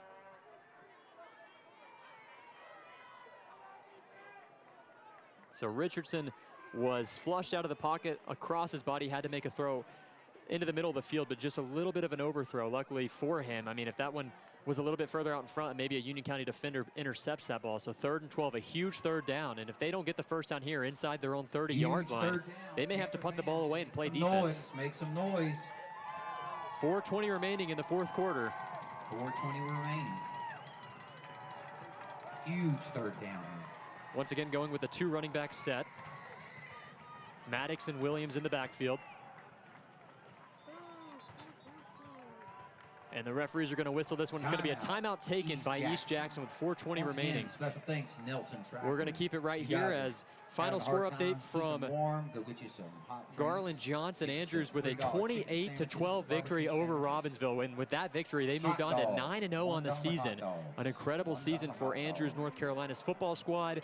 And then here at Union County, a 3rd and 12 will come up after this timeout taken by the East Jackson Eagles. They're huddled up around their own 20-yard line, the biggest play of the game coming up for both squads. If the Panthers force an incompletion here, it would be 4th and 12 from inside their own 30-yard line around the 20. They would have to punt the ball away. Special shout out to our cheerleaders. But if they gain 8 yards, they may be going. This could be 4-down territory for East Jackson. They may be trying to pick up 5 or 6 yards here on this 3rd down and go for it on 4th. Let's see what the game plan is for East Jackson. The Panthers trying to get the crowd riled up here as the student section sits there with their hands in their pockets. Let's make some noise. We've got 4 minutes left. We can do this.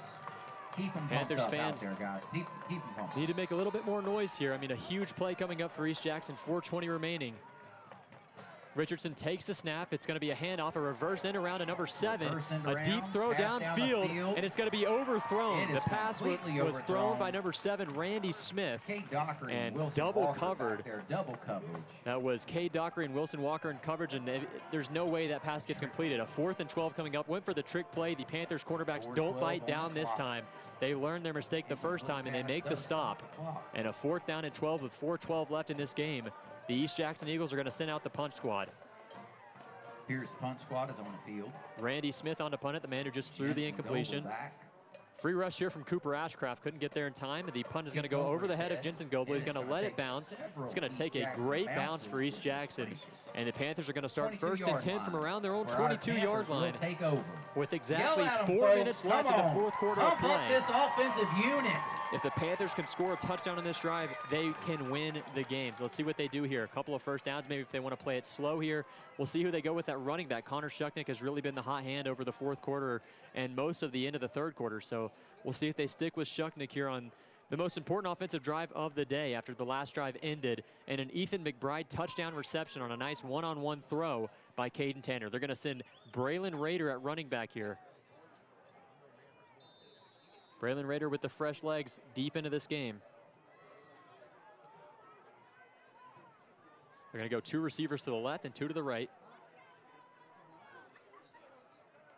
Tanner takes a snap. It's a handoff to Rader, trying to bounce it outside. He's got nowhere to go. He's trying to fall forward, and he's back to the line of scrimmage. Really no gain there for Union County. Nowhere to go for Braylon Rader. He had to turn backwards and try and fall back. 2nd down and 10 coming up. They'll say 2nd and 9, a gain of maybe a yard, not even. Panthers, of course, in no hurry, usually an up-tempo offense. Right now, they're going to huddle up. Under 3:30 to go in the 4th quarter. Another score update from Garland Johnson. Cherokee up 21-20 over Hayesville late in that game. Panthers are going to go 3 receivers to the left and 1 to the right. Most likely a screen coming up for Union County unless they want to try something deep here. Still 2 deep safeties, though, for East Jackson.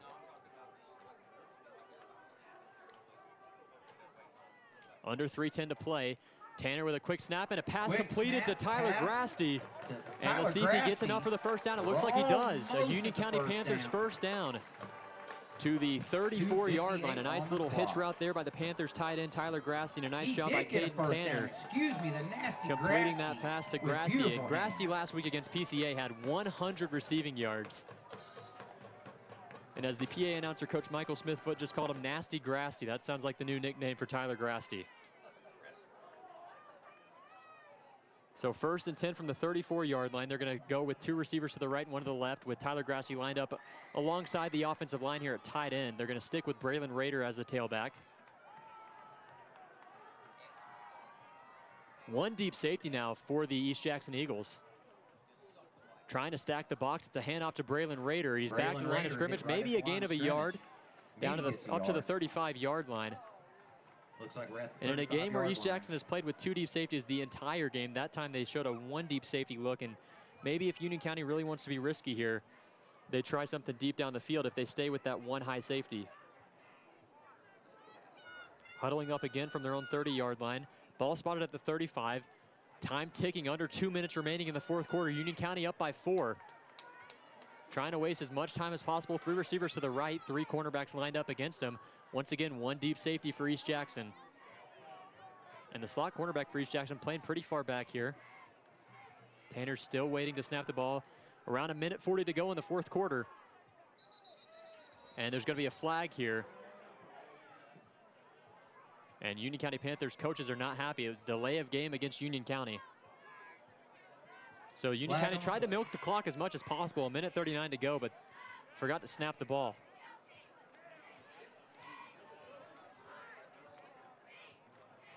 Yeah, no clap there from Caden Tanner. I don't know exactly what happened there, but it's going to bring up a 2nd down and about 13 for Union County instead of 2nd and 8. County, 1:39 on the clock. 3 receivers still to the right side for the Panthers. The Cadence look to have drawn the East Jackson Eagles offside. A nice job by Caden Tanner. Discipline by our offensive line. And it's going to be an offside penalty called against the East Jackson Eagles. Free 5 yards brought back for Union County. So 3rd down and 8 once more. Still on the clock. Or 2nd down and 8, correction. 2nd and 8 for our Panthers. 1:39 to go. Still staying in the 1 deep safety look. Ethan McBride, the far out receiver.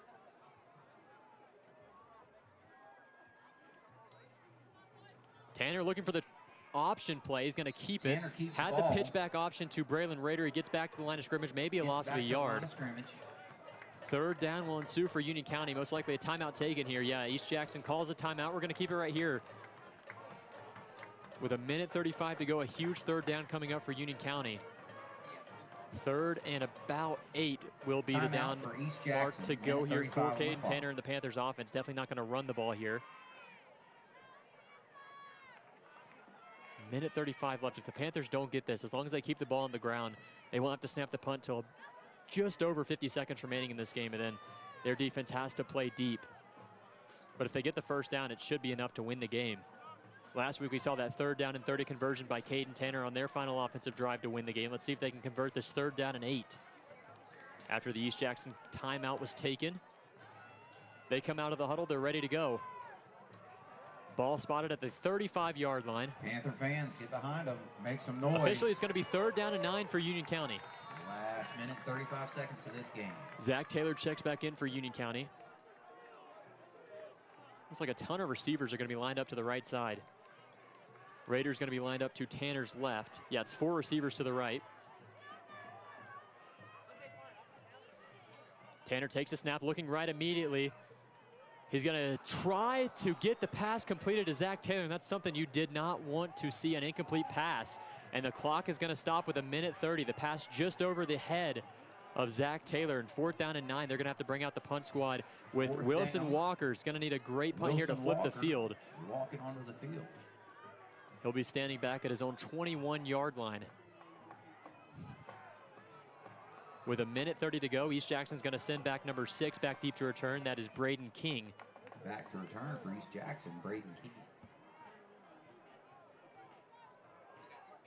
Need a good snap here for Union County. They're going to bring the heat.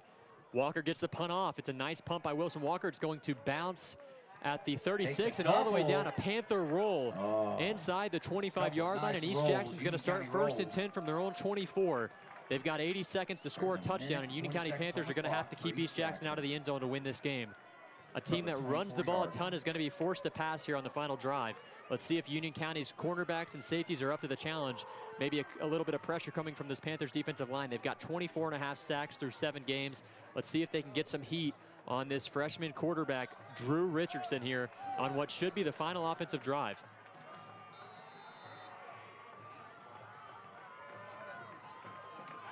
So 1st and 10 from their own 24-yard line. 2 receivers to the left and 2 to the right.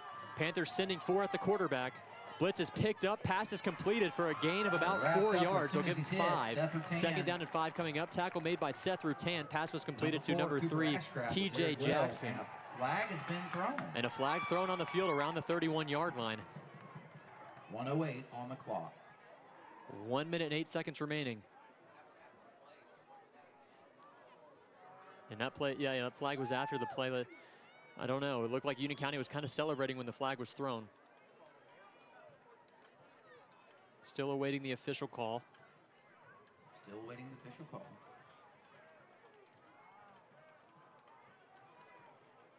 And it's going to be unsportsmanlike conduct against Eagles, against the East Jackson Eagles. That is a huge call this late in the game. 68 seconds left in this one, and they're going to be pushed back a little bit further.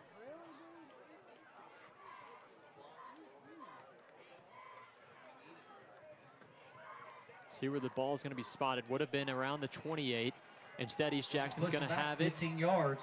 A 15-yard penalty against the Eagles this late into the game. Early Christmas.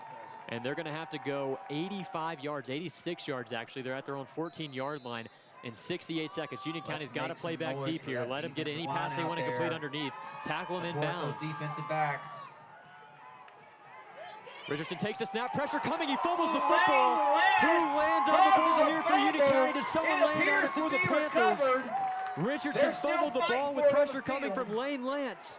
But Lane Lance and the Panthers recover. Way to go, The Union County Panthers force the fumble, and the Panthers are celebrating, and they come up with the football. Celebrating with David Heredia. Union County Panthers can just kneel this one out now. Not enough timeouts for the East Jackson Eagles. The pressure by Union County, they get a sack. They had 24.5. We're averaging over 3 sacks per game coming into this game, and there, whenever it counts, up by just 4 with 53 seconds remaining, they get the play of the day. And now they can just sit there and kneel the ball down. Lane Lance with the sack and the forced fumble. Not quite sure who fell on the ball for Union County, but great job by Lane Lance. Tanner's going to be lined up back about 5 yards from the line of scrimmage. He's going to take the snap and he's going to kneel down. He's going to have to do that 2 times. As the clock is going to continue to wind down. Under 45 seconds to go in the fourth quarter. Union County about to move on to 7-1 on the season. 35 seconds to go and still going. Grassy, Goebel, and Braylon Rader in the backfield alongside Tanner.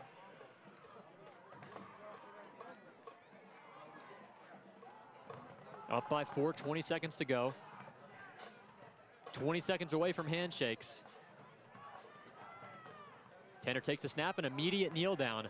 And that will do it. Unless East Jackson wants to use a timeout, I don't think they do. Union County is going to move on to 7-1 on the season and 3-0 in the region. If you would have told any Union County player or coach or fan that they would be 7-1 after 8 weeks of play, I don't know if anyone would have believed you. But Michael Perry has got this ship turned around based off the previous year, his second year here at Union County. And he's got the Union County Panthers in tip-top shape with Caden Tanner, a huge game, 3 touchdown passes, 2 of those to Jensen Goebel, who leads the team in touchdown receptions and yards. And then the final game-winning touchdown was to Coach Paul McBride's son, Ethan McBride. A one-on-one throw up into the end zone by Caden Tanner. McBride came down with it. A great route by McBride, a nice job using his body to shield off the defender. And Union County picks up a 21-17 victory. Let's recap the scoring here before we leave. First touchdown of the day was a Jensen Goebel touchdown reception with 4:14 to go in the first quarter. And then the Eagles answered to make it 7-7 on a TJ Jackson 40-yard touchdown reception. Right before halftime, the Eagles kicker Johnny Benitez kicked the field goal to put East Jackson up 10-7 at halftime. But ever since then, Union County came back to win this game. 21-17 the final score. The Panthers put up 14 points in the second half, a touchdown pass to Jensen Goebel, then another one to Ethan McBride to win the game. And the Panthers defense makes the play of the day with a Lane Lance strip sack to win the game. The Panthers fell on it, got to kneel down for the second week in a row. And Union County moves on to 7-1 on the season. So just another great win for Union County. And this is a game that you love to see out of a squad that was 6-1, hadn't faced much adversity. A lot of big wins for Union County. This was a game that they had to fight together, trailing by 3 at halftime, and they win the game by 4. A great victory for Union County, and it's going to help them down the stretch as they head over to play Athens Academy away next week on October 28th, a home game for Athens Academy against Union County. But sitting at 7-1, they've got a great chance. If they win one more game, they have a chance to host a playoff game here at Mike Coleman Memorial Stadium. But that's going to do it for this broadcast here from 95.1 WJRB. I'm Spencer Mathis, and in case I do not see you again, good afternoon, good evening, and good night.